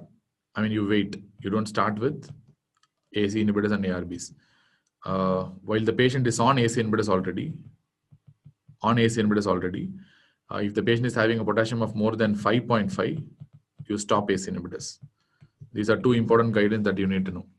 At the time of starting ACE inhibitors. If the potassium is more than 5, you don't start, wait for some time and then you start. After starting ACE inhibitors, the potassium becomes more than 5.5, then it's better to stop or withhold ACE inhibitors for some time. And number 5, somebody is telling low GFR. Remember, in CKD patients itself, you can give. So renal failure basically is not a contraindication for ACE inhibitors. That's what you should need to know. So depending on what type of renal failure you're dealing with. Remember, in fact, in patients with CKD and having a proteinuria, ACE inhibitors form one of the mainstay of treatment in CKD patients with proteinuria. Of course, yes, but there is a criteria. Suppose after giving ACE inhibitors, even in a patient with renal failure, if the GFR fall, if the decrease in eGFR happens by more than 30% from the baseline, or if the increase in serum creatinine happens by more than 25% from the baseline, you should not give ACE inhibitors. These are the indications to stop ACE inhibitors. Don't give ACE inhibitors in this setting. So which means after giving ACE inhibitors, some amount of renal failure will happen, which means creatinine will increase to some value. Even in renal failure patients, you can start ACE inhibitors, not a problem. But in general, if the renal failure is due to hypoperfusion or hypovolemia, in that setting, we don't give ACE inhibitors. That's all, nothing else. So these are the contraindications, and you have to know when to stop this ACE inhibitors also, which makes a lot of sense. Very common questions in institute exams. Then we know already the contraindication of beta blockers, so I'm not going to tell them once again. You need to know the contraindications for mineralocorticoid receptor antagonists. Same contraindication, hyperkalemia is a contraindication. Same rules will apply at start if it's more than 5. Wait if on mineralocorticoid receptor antagonists, if they develop potassium of more than 5.5, then stop. Same contraindications will apply. Hyperkalemia is a contraindication to MRAs also. And second, more importantly, any serum creatinine more than or equal to 2.5 is a contraindication. Very, very important once again. Serum creatinine more than 2.5. Contraindication for mineralocorticoid receptor antagonists, and you're not going to give. Remember, the most common cause of hyperkalemia in a heart failure patient is drug interactions, because you're using a lot of drugs that produce hyperkalemia, including ACE inhibitors and mineralocorticoid receptor antagonists. And more importantly, at any cost, in any patient, you should never combine ACE inhibitors and ARBs together. It's either or. It's never both. You have to be very clear about that. Don't start ACE inhibitors and ARBs together. You can start ACE inhibitors and MRAs together, no problem. But you should not start ACE inhibitors and ARBs together at any cost. That's called a dual RAS blockade, and that's really not necessary, and it's going to only increase the risk of developing hyperkalemia, but it does not provide any additional benefit for the patient. Clear? So which is going to be really, really, really important point. Okay. And lastly, some important thing about RNA, that is angiotensin receptor neprilysin blockers. This is quite an interesting one, because this is derived basically from the neprilysin pathway. Because if you take the BNP, that is brain natriuretic peptide, this is actually degraded by a agent called neprilysin. If you take the pathophysiology of heart failure, the RAS is going to be the most important, because whenever you have heart failure, any patient with a heart failure, we are going to have a low perfusion to the organs. This low perfusion, of course, is going to activate the RAS system, that is renin-angiotensin-aldosterone system. Once you activate the RAS system, this, of course, is going to increase the angiotensin 2 activity. At the same time, this is also going to increase the aldosterone activity. And this to an extent can partly increase the sympathetic activity as well. And this in turn can increase the antidiuretic hormone activity also. So RAS has multiple effects. So once you increase the angiotensin 2, they can produce vasoconstriction, right? Vasoconstriction, both venoconstriction as well as arteriolar constriction can happen. Once you increase the aldosterone, you will increase the sodium reabsorption, which means they will result in volume overload state. And volume overload, of course, is going to increase the preload. Similarly, vasoconstriction, venular vasoconstriction is going to increase the preload, and arteriolar vasoconstriction is going to increase the afterload on the heart. All right. When you are increasing the ADH, they are going to increase water reabsorption on their own. Water reabsorption. And that's going to result in its own problem, like, for example, hyponatremia and heart failure. And usually this happens last only when the RAS is too high, then only ADH excess will happen. So anyway, that's going to produce more and more hyponatremia because of dilution effect by water. Increased sympathetic activity typically acts on the heart through beta-1 receptors, and they are going to increase the workload on the heart, and they're going to increase the myocardial oxygen consumption also. So of course, like the most important thing is the RAS, and that has to be somehow stopped. So that is the reason why we try to give angiotensin converting enzyme inhibitors, or to prevent the angiotensin 2 activity, we can give angiotensin receptor blockers. At the same time, to block the activity of aldosterone, you can give aldosterone antagonists, or otherwise referred to as mineralocorticoid receptor antagonists like spironolactone and eplerenone. And at the same time, to block this sympathetic activity causing too much work and too much oxygen consumption on the heart, we are giving beta blockers. To block the ADH activity, I'm going to give tolvaptan. That is the reason why hyponatremia is an important indication for giving tolvaptan. If there is no hyponatremia, I'll assume that ADH activity is normal, then there is no point in giving tolvaptan. So only hyponatremia is an indication for giving tolvaptan there. So this is what RAS is doing basically. So all these are deleterious to the heart, because now what you're doing is you are increasing the preload, you are increasing the afterload, and if you are increasing the cardiac work, all these things are going to worsen the heart failure. This worsening of the heart failure will result in more hypoperfusion, more RAS activation, RAS activation, more problems. So this is really, really dangerous, and it's going to form a vicious cycle. Unless until the patient dies, this will not stop. So that is why we are using different treatment at different stages. But if you see, if RAS has a villain here, the exact antagonist of RAS is going to be the BNP section. BNP is the exact antagonist of RAS. Like for example, BNP does vasodilation, which is an exact opposite of what RAS does. And BNP does natriuresis, which is an exact opposite of what RAS does. They produce more sodium reabsorption. So that is the reason why whenever the volume overload state is happening, or whenever your heart failure is worsening, your BNP also increases. So which means BNP, you can think like a, like negative, positive side, and RAS as a negative side, plus and minus, north pole, south pole. If this increases, this also increases. So that's why the more the BNP, it is an indirect evidence of how much RAS is acting, and that's why BNP has been used as a prognostic marker also. Every very high BNP consistently happening for a long time is a poor risk factor. But what they really thought is, like BNP, we can use therapeutically. So fine. So we have a recombinant BNP in the form of a nesiritide. But the problem is this is an IV drug, so it can be used only in ADHF. That's the problem. But there is some way, we cannot give a BNP in oral form because it's a protein, but you can do one thing. So you can actually block the BNP degradation, because neprilysin is a drug. Neprilysin is an enzyme that basically converts the BNP and degrades the BNP. So once you give a neprilysin inhibitor, basically you can increase the BNP levels therapeutically so that you can produce more vasodilation, more natriuresis, so that you can get the heart failure better. So that is sacubitril. But what they have noticed here is not only the BNP is actually metabolized by sacubitril, it's also the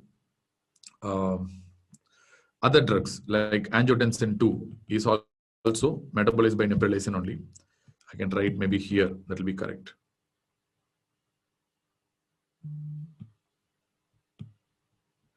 Angiotensin 2 is also metabolized by the neprilysin only.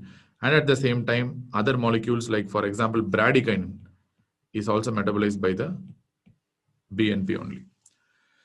So this is a problem, because when you block the BNP with neprilysin, your angiotensin 2 levels are also going to increase. So to counteract that angiotensin excess, it's a must to give valsartan also. So that's why they are combining this neprilysin inhibitor with angiotensin receptor blocker. That's why we have a sacubitril valsartan combination. But currently, one more problem we couldn't solve it is this bradykinin also will increase. currently there are modern researches going on because this bradykinin excess is going to cause angioedema as a side effect. They can produce angioedema as a side effect. So to avoid angioedema, we have to block the bradykinin. So how can you block the bradykinin? Because first of all, if you know where the bradykinin is coming from, it's coming from a high molecular weight kinogen. From a high molecular weight kinogen, you're going to get bradykinin. So who's going to, like convert this high molecular weight kinogen to bradykinin? Anyone?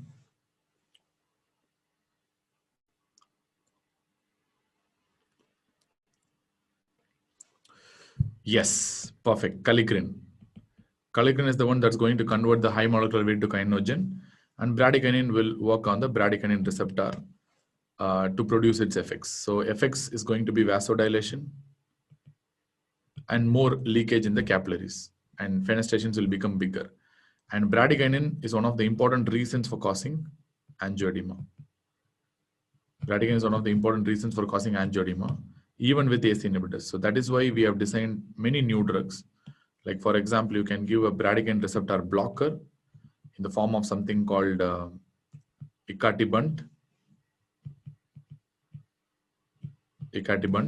and you can give a kallikrein blocker also, like ecallantide, which are basically going to reduce the bradykinin activity in general. So these are actually used for multiple reasons, which I'll tell you later on, but currently they are trying to mix this icatibant or ecallantide with sacubitril/valsartan combination so that you can try to reduce the risk of having angioedema. Clear? So fine. So in a single image, we have discussed a lot of things. Fine. So that's all. So this is how the BNP system works, and that's how this RNE, that is angiotensin receptor neprilysin inhibitor mechanisms work. So I think it must be fine. So we have discussed about all the drugs. We know how DIG works. That's something very easy. HISDN, it's a nitrate and hydrolazine. And RNE, we have discussed. Tolvaptan, we have discussed. Iobradin, we have discussed already. It's a funny current inhibitor. So we have discussed on the CRT, we have discussed on the ICD indications, LVAD, transplant. Transplant I'll discuss if there is time, because that's not a very important topic for you. Okay. But one important problem that you need to face is almost all the therapies, whatever I've told you till now, will be applicable only for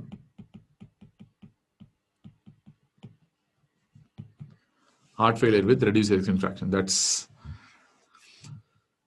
a big problem, isn't it? All these things will be applicable for only heart failure with reduced ejection fraction.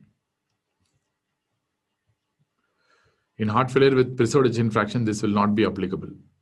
We don't know how to treat a heart failure with preserved ejection fraction right now. Only for REF, reduced ejection fraction, this will be applicable. Suppose if you have a heart failure with preserved ejection fraction, we currently don't know how to treat them. That's the idea.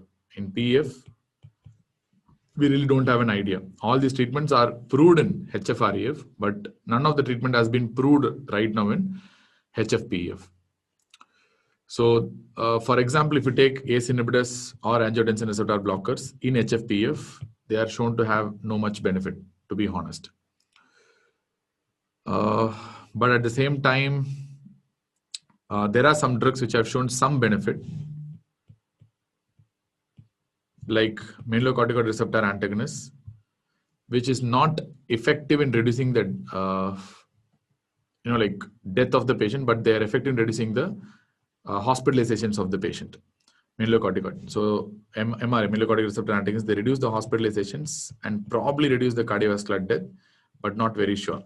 And we have RNEs. RNEs are coming up, but again, it's a query only. We really don't know. So they are under study, and some studies have proven good benefit with angiotensin receptor blockers and neprilysin inhibitors. But okay, then you can go about it. And there are some diabetic drugs that are proven to be beneficial. You don't believe? That is SGLT2 inhibitors, like empagliflozin and dapagliflozin. They have been proven to be beneficial in patients with heart failure, including heart failure with preserved ejection fraction. So these are the only 3 drugs that you need to know. I mean, which can be a little beneficial in the patients with heart failure preservation fraction. Remaining other drugs are really not that much beneficial. MRA, ARNI, SGLT2 inhibitors. The two probable benefit, doubtful benefit, we are not very sure. But in the exam, if they ask you what are the drugs that show probable or potential benefit towards HFpEF, then you can answer these 3 drugs. SGLT2 inhibitors are coming in big time. And nowadays, even though SGLT2 inhibitors have been thought to be used for diabetes mellitus, currently these SGLT2 inhibitors are considered to be cardiac drugs with anti-diabetic action. So initially they have been discovered as anti-diabetic drugs only, but currently the situation is completely changing where they have been thought as a cardiac drugs, primary cardiac drugs with anti-diabetic action. So that's how they have been thought through. So anyways, nothing to worry. So this is what you need to know with regards to the heart failure. And I think, I mean, whatever you need to know is there in this heart failure section. And this much only they will ask. I don't think they will ask anything more with heart failures. Do you understand heart failure so that we can move on to the next topic?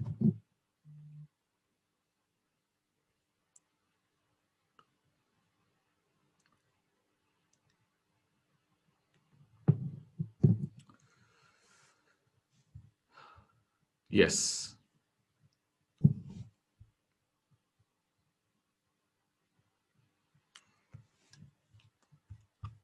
Okay, cool.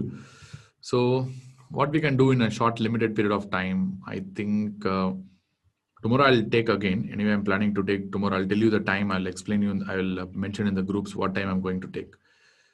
Tamponade. Okay, you want pericardium. What we can take? You want aortic disorders? Okay.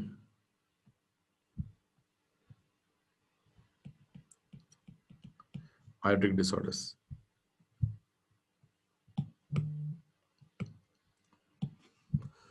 So basically, aortic disorders are very simple only. The most important thing they're going to ask is your aortic dissection. That's what they're going to ask. That's an acute aortic syndrome. So I'll finish off in a very easy way. So first of all, I'm going to start with aortic dissection.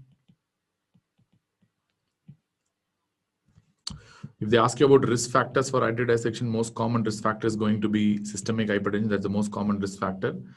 And apart from that, you have multiple other risk factors like Marfan syndrome, certain types of Ehlers-Danlos syndrome called as vascular type of EDS, Ehlers-Danlos syndrome. Then we have something called low EDH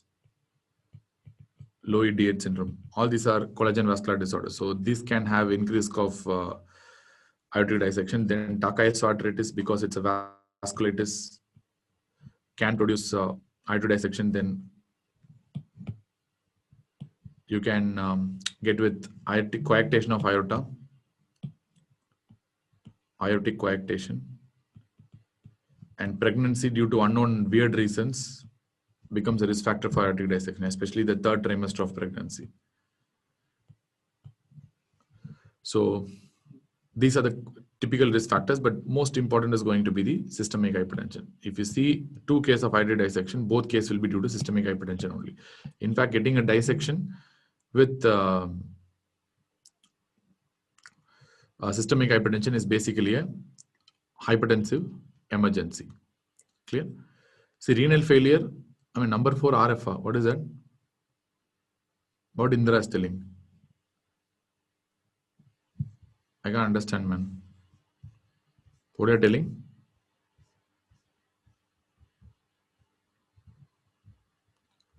Turner is a risk factor for coarctation. Oh, you're telling like that. So there are so many risk factors for coarctation. If you consider those kind of indirect risk factors, then I can tell Down syndrome also indirectly. So it will not be like that. Coarctation is a risk factor. Scurvy, I don't think it's a risk. It's a very short-term disease. Either it will kill you in short run or it'll you will treat them. So I don't think that will be a very important one. Scurvy is not important. Anything else you need to know? Okay. So what's going to happen in the setting of an aortic dissection? So you have an intimal tear. So that's the problem. This is what is going to happen. So you do have an intimal tear. very commonly in the ascending aorta. The blood is, let us assume it's moving like this in the aorta. So because there is an intimal tear, so this is a very critical event, intimal tear. Because of the intimal tear, the blood starts moving into this area because of shear force. And once it starts moving into this area, it starts displacing the other layers of the blood vessel wall, like tunica media and tunica adventitia, where the tunica media will be usually sheared into pieces most of the times. If it's very fast, then it can tear off the tunica media also. It will be into multiple pieces. And that shearing of the tunica media you can see in a lot of areas. Anyways, so one problem with this is, okay, fine. So they're going to form this kind of blood that is entering into the vessel itself. But the problem is they can keep dissecting, in the sense like they can progress up as well as they can progress down. If they go up and down, they can keep tearing the aorta and they can separate the vessels into a long distance. So that's where the problem with aortic dissection is. And what is the next stage? So once this kind of thing is formed, now if you see, the lumen of the aorta will be compromised. So now in the dissected zone, suppose if this is the dissected zone, the lumen will become like this. That is the problem with the dissection. The lumen is going to be like this. Over a period of time, they'll form a huge hematoma within the aortic wall. They'll form a huge hematoma. And the aorta will be like this. So what's really happening is they are resulting in compromise of the blood flow. So now basically what you are doing here is you are forming two lumens here. So this lumen that will be seeing in a cross section is called as a false lumen, where the hematoma is there. And basically speaking, if you see the true lumen, it's compromised and it will be having ischemia. So the blood is flowing very narrowly like this. So since aorta is giving rise to multiple branches on the way, this kind of compression of the aortic lumen may result in compression of that particular vessel that branching out of the aorta and can result in serious ischemia. That's one main problem. So if you take a cut section and see, suppose if I'm taking a cut section of this aorta and see, and I'm going to see a structure like this, which will be showing something like this. So which means this is the false lumen, usually tends to be very big compared to the true lumen. And this is supposed to be the true lumen, which means this is where the blood flow is actually happening. And this false lumen is where you see the hematoma. And basically the diagnosis of aortic dissection by imaging is based on this only, to identify this false lumen. I think in the morning I told you, did I tell you about this false lumen word in the morning in the chest pain? Did I tell you or not? I didn't tell. Indra is telling I didn't tell false lumen. Please see your notes. I think I've told about this false lumen word. You want evidence?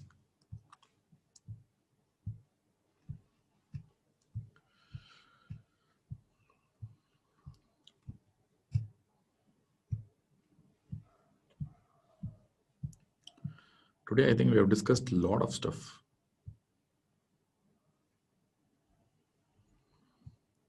This is what we discussed in the morning. Clear? So I mentioned it already in the morning. Okay, morning session. Cool.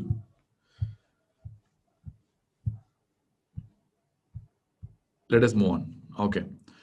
So the diagnosis of aortic dissection is basically based on the understanding of the true lumen. That's the idea. Basically differentiating this false lumen from the true lumen.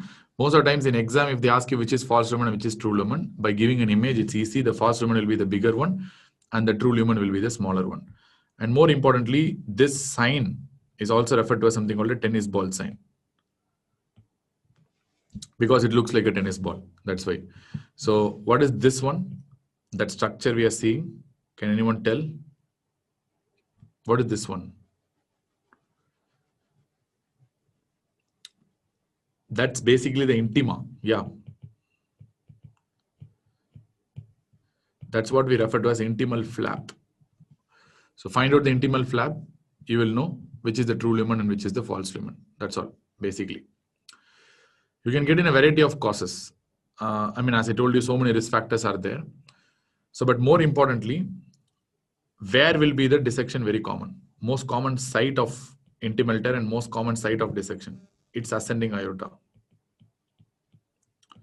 especially proximal ascending aorta, very close to the root. That's where the dissection is very common. And in the area, it is in the right lateral portion. Right lateral portion of the ascending aorta, very proximally closer to the root. So that is the usual site of intimal tear, where 67 to 85% of the dissections happen. Which means ascending aorta is going to be the most common area for dissection. That's the final take-home point. And in the right lateral portion. And apart from this, what is the most common pathology associated with that?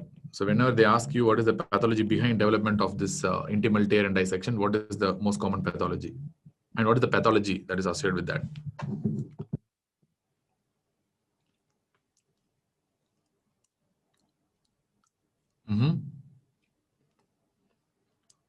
So syphilis, what pathology I'm asking?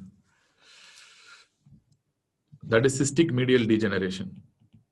Not intimal degeneration, cystic medial degeneration. And if they ask you the most common cause of cystic medial degeneration, again answer is hypertension.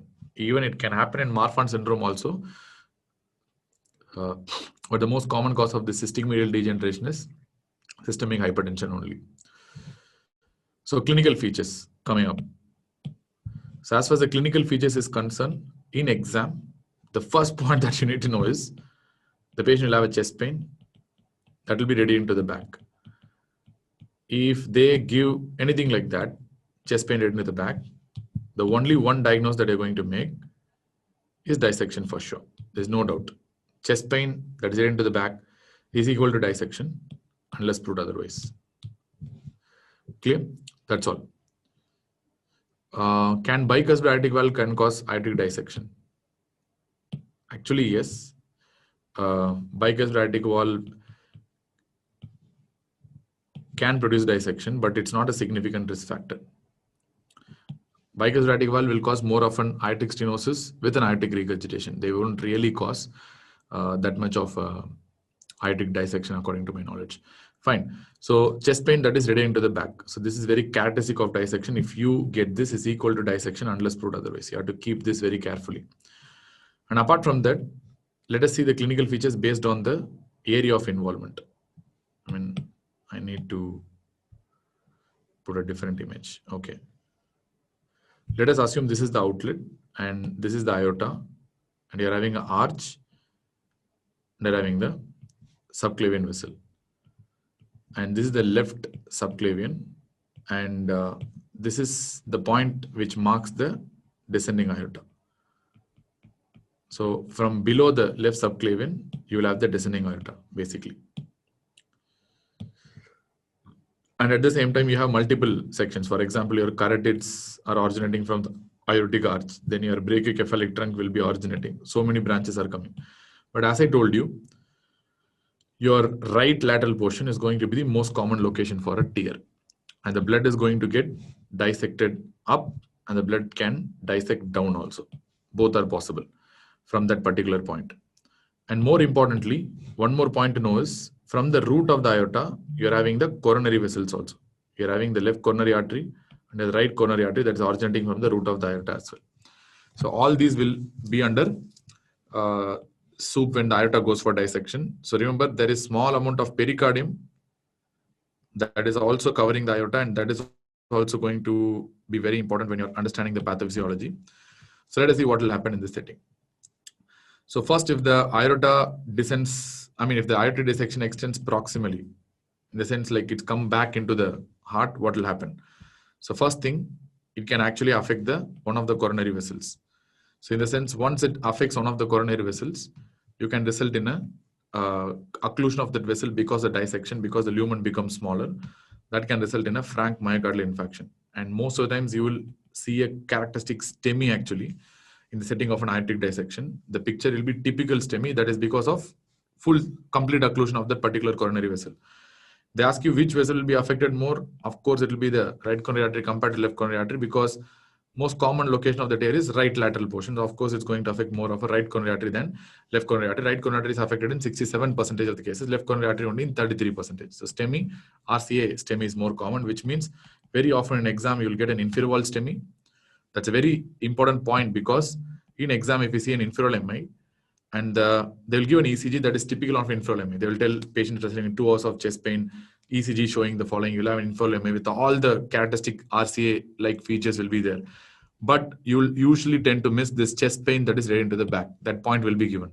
If you miss that, you are dead, because the next step they will ask, you'll be answering that you'll go for aspirin, you'll go for heparin, you'll go for thrombolysis. These are the options they would have given. Absolutely wrong. None of this should be done, because in aortic dissection related STEMI, like all these things, especially if you do a thrombolysis, the dissection will increase and it's going to worsen the scenario. So that is why noting that point chest pain right into the back, even in the presence of inferior MI, please think it's a dissection where thrombolysis is an absolute contraindication. I've told you already in the afternoon. So you should not do that. So no antiplatelets, no anticoagulants, and no thrombolysis. Very, very important. If they ask you the next step in this setting, you need to go for a diagnostic imaging. In the sense, for example, a transesophageal echo, or probably a CT angiography or a MR angiography. So that's the thing that you have to do next, not the thrombolysis, even if you encounter a patient with inferior MI in this setting. Very, very important bluff in the exam. Apart from that, they can dissect through the aortic valves. So once they dissect through the aortic valves, they can result in aortic regurgitation. But more importantly, this aortic regurgitation will be more acute in nature. Because it's an acute aortic regurgitation, you will be having no peripheral signs. If somebody in exam asks you, how will you differentiate between acute and a chronic aortic regurgitation, the first thing that you have to answer is there are no peripheral signs. But the patient will be having a early diastolic murmur in the Erb's point. We have Erb's point, isn't it? Left third intercostal space in the parasternal region. That's what we refer to as Erb's point. In the Erb's point, you'll be having an early diastolic murmur. So this is a very important clue in the exam to tell that the patient is having an aortic dissection. Apart from that, this dissected blood can enter the pericardium also. And this can result in tamponade. And this can lead to hypotension as well. Tamponade and hypotension. And one important point regarding this tamponade is the fact that no pericardiocentesis. So usually in a tamponade, the next step you will do is a pericardiocentesis, but exception is only this, where you don't do pericardiocentesis, because usually the blood would have clotted here in the pericardium. So now if you remove that clot, there will be a fresh bleeding, and that will precipitate a hemodynamic compromise. So don't do that. So we generally avoid doing a pericardiocentesis if there is a suspected dissection causing a tamponade. Or they can dissect up and up and up and up, and they can cause anything. For example, they can cause stroke. That is because of the occlusion of the, carotids and the related vessels. If they are occluding the brachiocephalic trunk or the subclavian on the other side, that will result in upper limb ischemia. Upper limb ischemia, like for example, this is the reason why, because of reduced blood flow to one of the upper limbs, it can result in asymmetric pulses and BP. Asymmetric pulse and blood pressure. Remember, any acute onset asymmetric pulse and BP is equal to aortic dissection, unless proved otherwise. Most of the causes will be chronic. Acute onset asymmetric pulse and BP, sudden onset, any acute history in the exam, always go for aortic dissection. Don't think of anything else. Apart from that, the dissection can be involving the descending aorta also, which means they can go down and down and down, and they can involve the renal vessels also. They can cause renal failure. Very rare, but they can go down. They can cause mesenteric ischemia. They can cause renal vessels. They can, in fact, rupture into the pleura. I have seen some patients, because aorta is closer to the pleura, sometimes they rupture into the pleura. And I have seen a hemothorax. Very rare possibility, very, very rare, less than 0.5%, but they can cause a hemothorax also. I've seen 2-3 cases like that. When the tap is full blood, we don't know what's happening. When you did a CT, it's an aortic dissection. So hemothorax, possible. So anything is possible, everything is possible with aortic dissection. It's one of the things that usually will be very difficult to find out in the first place in the emergency department. But that clue, the chest pain that is having the back pain, is going to be the very big clue. So then next thing is finding out whether you have a artery dissection or not. Diagnostic investigation, remember the TT is basically inferior. You cannot diagnose artery dissection with transthoracic echo. Even with the suprasternal window, it's very difficult to see. There are some investigations which you should do. For example, a transesophageal echo, one of the better investigations. That if that is not possible, then you can do a CT angiography. If that is also not possible, you can do an MR angiography. Suppose the patient is unstable, then I will usually prefer doing a TE only, because in unstable patient, sending the patient for angiography is very difficult. So in that setting, it's better to go for a transesophageal echo, where even if the patient is intubated also, it's fine for me. I can do a transesophageal echo, not a big deal. So it depends. Remember, all these things have equal sensitivity and specificity. That's why I told you equal. All these things, this is the investigation you have to go for. All these three things have equal sensitivity and equal specificity, which means that nothing is better or nothing is inferior among these three. But TT is definitely inferior. Thoracic echo is not good. TE, CTA, MRA, all are good. But if they ask you, how will you find out a true lumen versus a false lumen? Remember, true lumen is generally smaller. False lumen is generally big. We know that. And at the same time, if you see the pulsation, true lumen will have a systolic expansion, which means blood goes during the systole, so true lumen must expand. But on the other hand, false lumen will have a systolic compression because there is no blood movement. It's only a clot that is present inside. Direction of flow is anterograde flow, which means it's going only in one direction, in anterograde direction, towards. Whereas in false lumen, sometimes the direction of flow can be retrograde, or they can have a much less anterograde flow. Because it's a clot, it doesn't move that much. Either it will move, because the blood moves here, the clot will move retrogradely. Because the blood column moves, that will keep moving and the clot will push the clot down. So they can have a retrograde, or they can move anterogradely, but not along with the blood column, it will move a little slow. That's what we refer to as a reduced anterograde movement. Similarly, thrombus formation is extremely common with the false lumen. You won't get a thrombus formation with the true lumen in the first place. If you put a contrast, when will today's session end? When you want to end, I don't know. I can take at any number of time, because tomorrow is anyway, I'm going to take rest till morning only. So till any time, it's fine. Okay. Contrast. If you give a contrast agent, you will get a rapid opacification because it's in the true lumen. So give a contrast, goes towards the blood, and rapidly the aorta will and that true lumen will opacify. Whereas in the false lumen, because that's a narrow orifice, that contrast will leak, but it will show a very delayed opacification. If you are giving a contrast, IV contrast we are talking about. So you're giving an IV injected contrast, true lumen will have a rapid opacification, whereas a false lumen will have a delayed opacification because it has to move through that intimal tear and they have to go into the false lumen. So that's going to have a delayed opacification. So how do you treat a patient with an aortic dissection? That's the next question. How we are going to treat these patients? Number one, the first treatment is reduce the BP. That's the most important, because most of the time aortic dissection will be a hypertensive emergency. So first thing is to reduce the BP. That's the most important.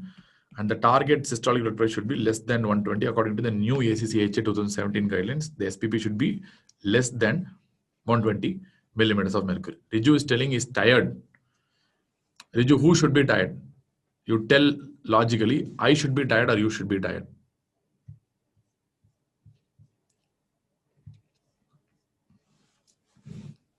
I should be tired. I'm talking from the morning and he is tired. Just by seeing the phone and listening, in between he's taking rest. I don't know what he's, like going and doing in between the break. I don't know, but still, then I will ask, what is the reason for you to get tired? Okay. Everyone should ask the question to him. What is the reason for Riju to get tired so fast? Okay. So reduce the BP, or reduce the BP first, which means you are going to have a systolic blood pressure of less than 120 as a target. That's the target. To achieve this target, if they ask you the best drugs, then you can go for IV beta blockers. These are the best. Clear. So these beta blockers can be either a metoprolol. I mean, you don't generally use metoprolol, but better drug is you can prefer a labetalol or you can prefer an esmolol. Labetalol has a huge evidence because many trials have used labetalol and proved it. That's why esmolol also has a good evidence. It's not like esmolol is not good, but labetalol is shown huge evidence because many trials have used labetalol as a standard agent for aortic dissection. That's why. So this is what you have to do. Plus, at the same time, you need to do some other interventional treatment if possible. What is the interventional treatment that you have to do depending on the classification? What classification? Stanford classification. Plus, this plus conservative management plus you need to know the Stanford classification. You have Stanford A and you have something called a Stanford B. So what do you mean by Stanford A? Stanford A means you have involvement of the ascending aorta. Ascending aorta is involved, that's all. Whether descending aorta is involved or not, ascending aorta is involved, that's all. Stanford B, ascending aorta not involved. Ascending aorta is not involved, which means indirectly means it involves only the descending aorta. Ascending aorta is not involved here. So which means Stanford A includes two categories, ascending aorta or ascending aorta plus descending aorta. Both will come under Stanford A only. So Stanford A patients need additional surgery. Definitely. Stanford B, usually no need of surgery. You can treat them conservatively. So I can write no surgery in Stanford A, except in certain indications. No surgery generally in Stanford B. We don't really use surgery. Only for Stanford A, we give surgery. Stanford B, you have some indications. For example, if you have some organ ischemia, like mesenteric ischemia or renal ischemia. So in that setting, you can do surgery. But apart from that, Stanford B does not need any surgery. You just need BP reduction. Stanford A, routinely, you do surgery. That's very important. The many surgeries are there, but anyway, no need to worry about that things in exam. And apart from that, you have a DBakey classification. You have three DBakey classification, 1, 2, and 3. You can remember like a mnemonic BAD. So what do you mean by BAD? DBakey 1 means both ascending and descending. DBakey 2 is ascending only.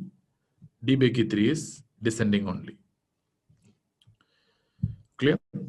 So in exam, they will give something called a extensive ascending aorta involvement, ascending aortic dissection. That also will come under DBakey 1 because extensive ascending aorta means it will know the descending aorta also. That is the reason it will come under DBakey A.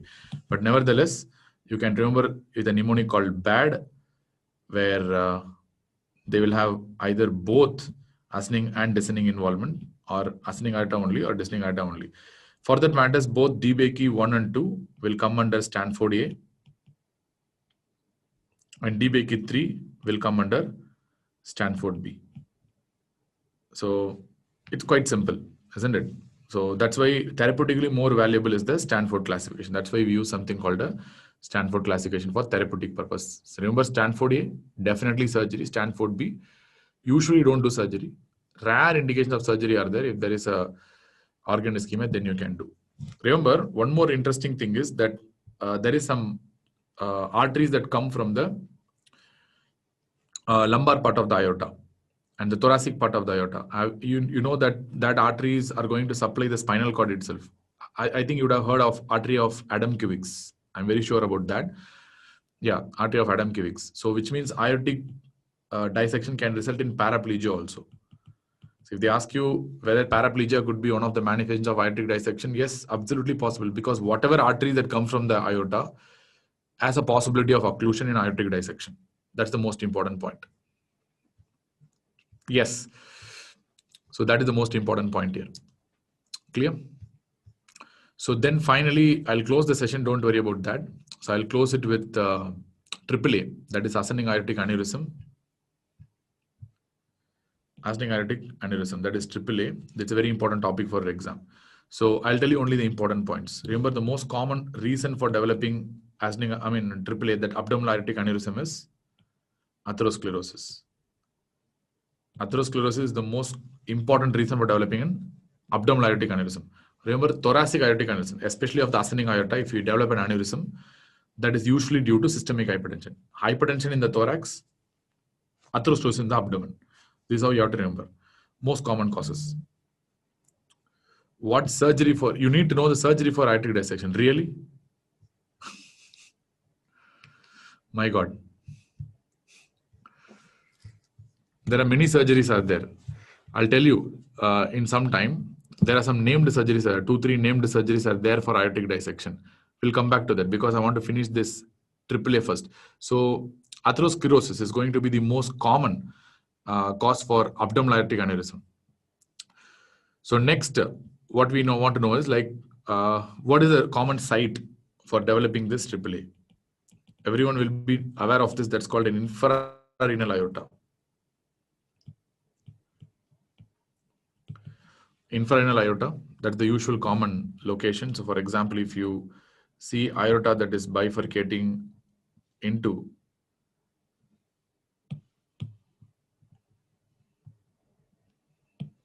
so I can write the renal vessels first. So usually this is the area where the abdominal aorta goes for aneurysm. So this is a renal artery. So this is what we refer to as infrarenal aorta. And after that, they bifurcate into iliac vessels. This is the usual reason for AAA. Now, next thing is they will be asking you what is the indications for repair or indications for surgery. The first indication is size more than 5.5 centimeter. And second indication is expansion rate. If it is more than 1 centimeter per year, or if it is more than 0.5 centimeter in 6 months. So these are the indications for repair. So these are the common questions that I regularly tend to ask. That is expansion rate more than 1 centimeter per year or more than 0.5 centimeter in 6 months. So this is the indications for surgery. And what is the preferred technique nowadays? What is the preferred repair technique, surgery that you will do?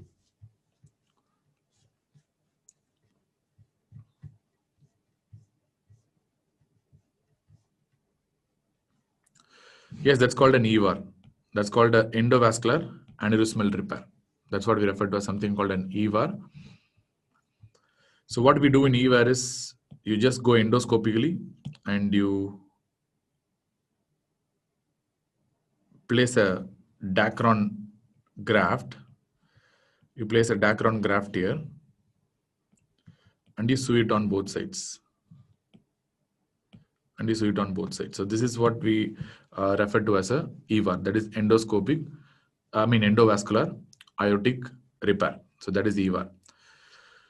So if they ask you the most common complication of this EVAR, this is called as, most common complication is endoleaks. And they've asked this also. Most common complication is going to be the endoleaks because of this EVAR repair. There are many different types of endoleaks. We have types 1 to 4. In fact, 5 types of endoleaks are there. And if they ask you the most common type, it's the type 2 endoleak. That's going to be the most common. I think this is also indirectly telling that you stop the class. Okay.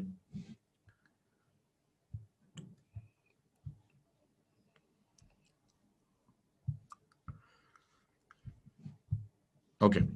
Endoleaks are more common. And the most common type of endoleak is going to be the type 2 endoleak, which is going to be the most common. Kendall, what are the types of endoleaks we have? What do you mean by type 1 endoleak? What do you mean by type 2 endoleak? What do you mean by type 3 endoleak? What do you mean by type 4 endoleak? So first of all, let us go for type 1 endoleak. So type 1 endoleak is problem in the proximal or distal portion where you have sewed the stent. So this Dacron graft or Dacron stent is there. Yes. So you have not sewed here properly. So either the thing is leaking from here or here. So that, the blood is going. I should not draw from outside. I should draw from inside.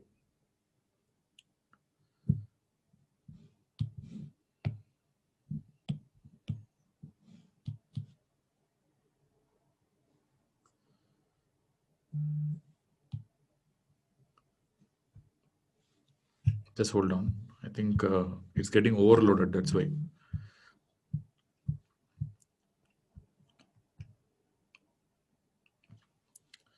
Okay, type 1 endoleak. If this area is not proper,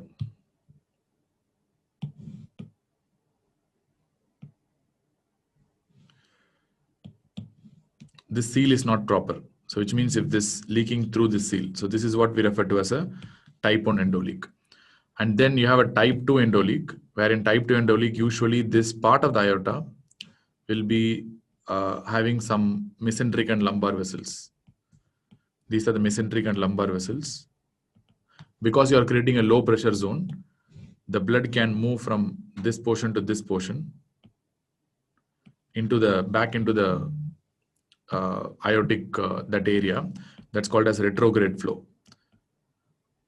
Because of retrograde flow through the inferior mesenteric artery, that's the mesenteric and lumbar vessels, again this aneurysmal sac will start filling, and that's called as type 2 endoleak. This retrograde filling is type 2 endoleak, and that's the most common type also. Please make a note.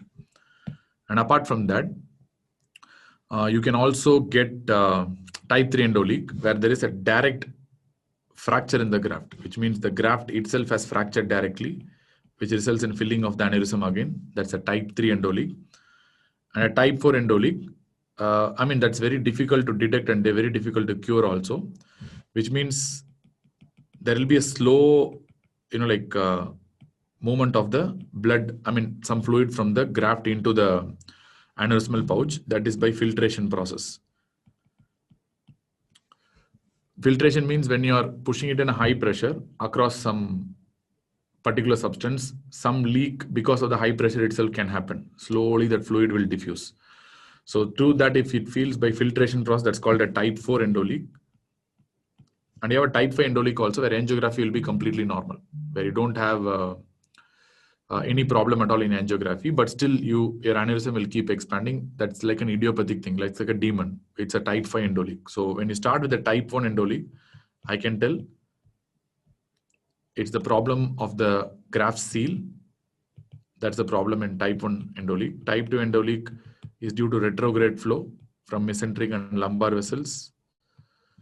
Type 3 endoleak is due to graft fracture. Type 4 endoleak is due to slow filtration. And type 5 endoleak is unknown. We don't know what is the cause, which means here, in all these can be detected by angiography. All these can be detected by angiography. When you do invasive angiography and you push a contrast, you know where it is leaking from. It's very simple. But type 5 aneurysm alone will keep enlarging despite having a good seal and all. There will be no leak in the angiography. Still, they will have a expansion of the aneurysm. So that's why it's called as angiographically normal endoleak. Of course, if you want to know what is the most common type of endoleak, that is a type 2. That is the most common type of endoleak. I told you multiple times. They've asked these questions. That's why. That's what they will be asking. That's the EVAR. Remember, the gold standard procedure is opening and resecting the segment and putting a graft. That is, open surgery is the gold standard, but open surgery has more risk of complications like death and all. Mortality is very high with open surgeries. That's why currently the procedure of choice is endovascular aneurysmal repair only. That is what we refer to as EVAR. And you have indications for surgery for thoracic aortic aneurysm, indications for surgery for ascending thoracic aorta and descending thoracic aorta, and you have a lot of areas where you have indications for repair, but it's not really needed.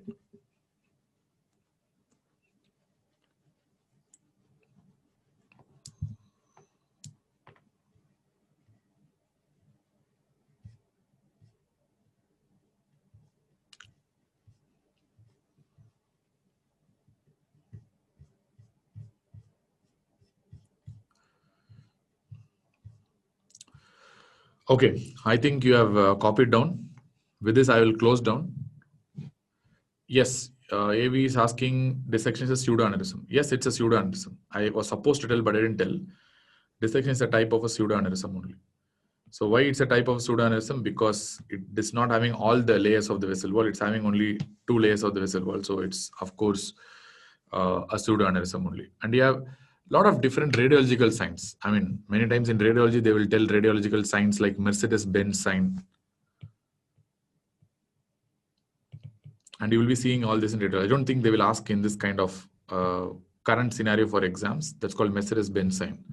That happens in triple barrel dissection. It looks like that. So this happens in something called a triple barrel dissection. You can get a Mercedes-Benz sign. Size for repair varies for men and women. Are they same? Absolutely, it varies for men and women. It's not the same.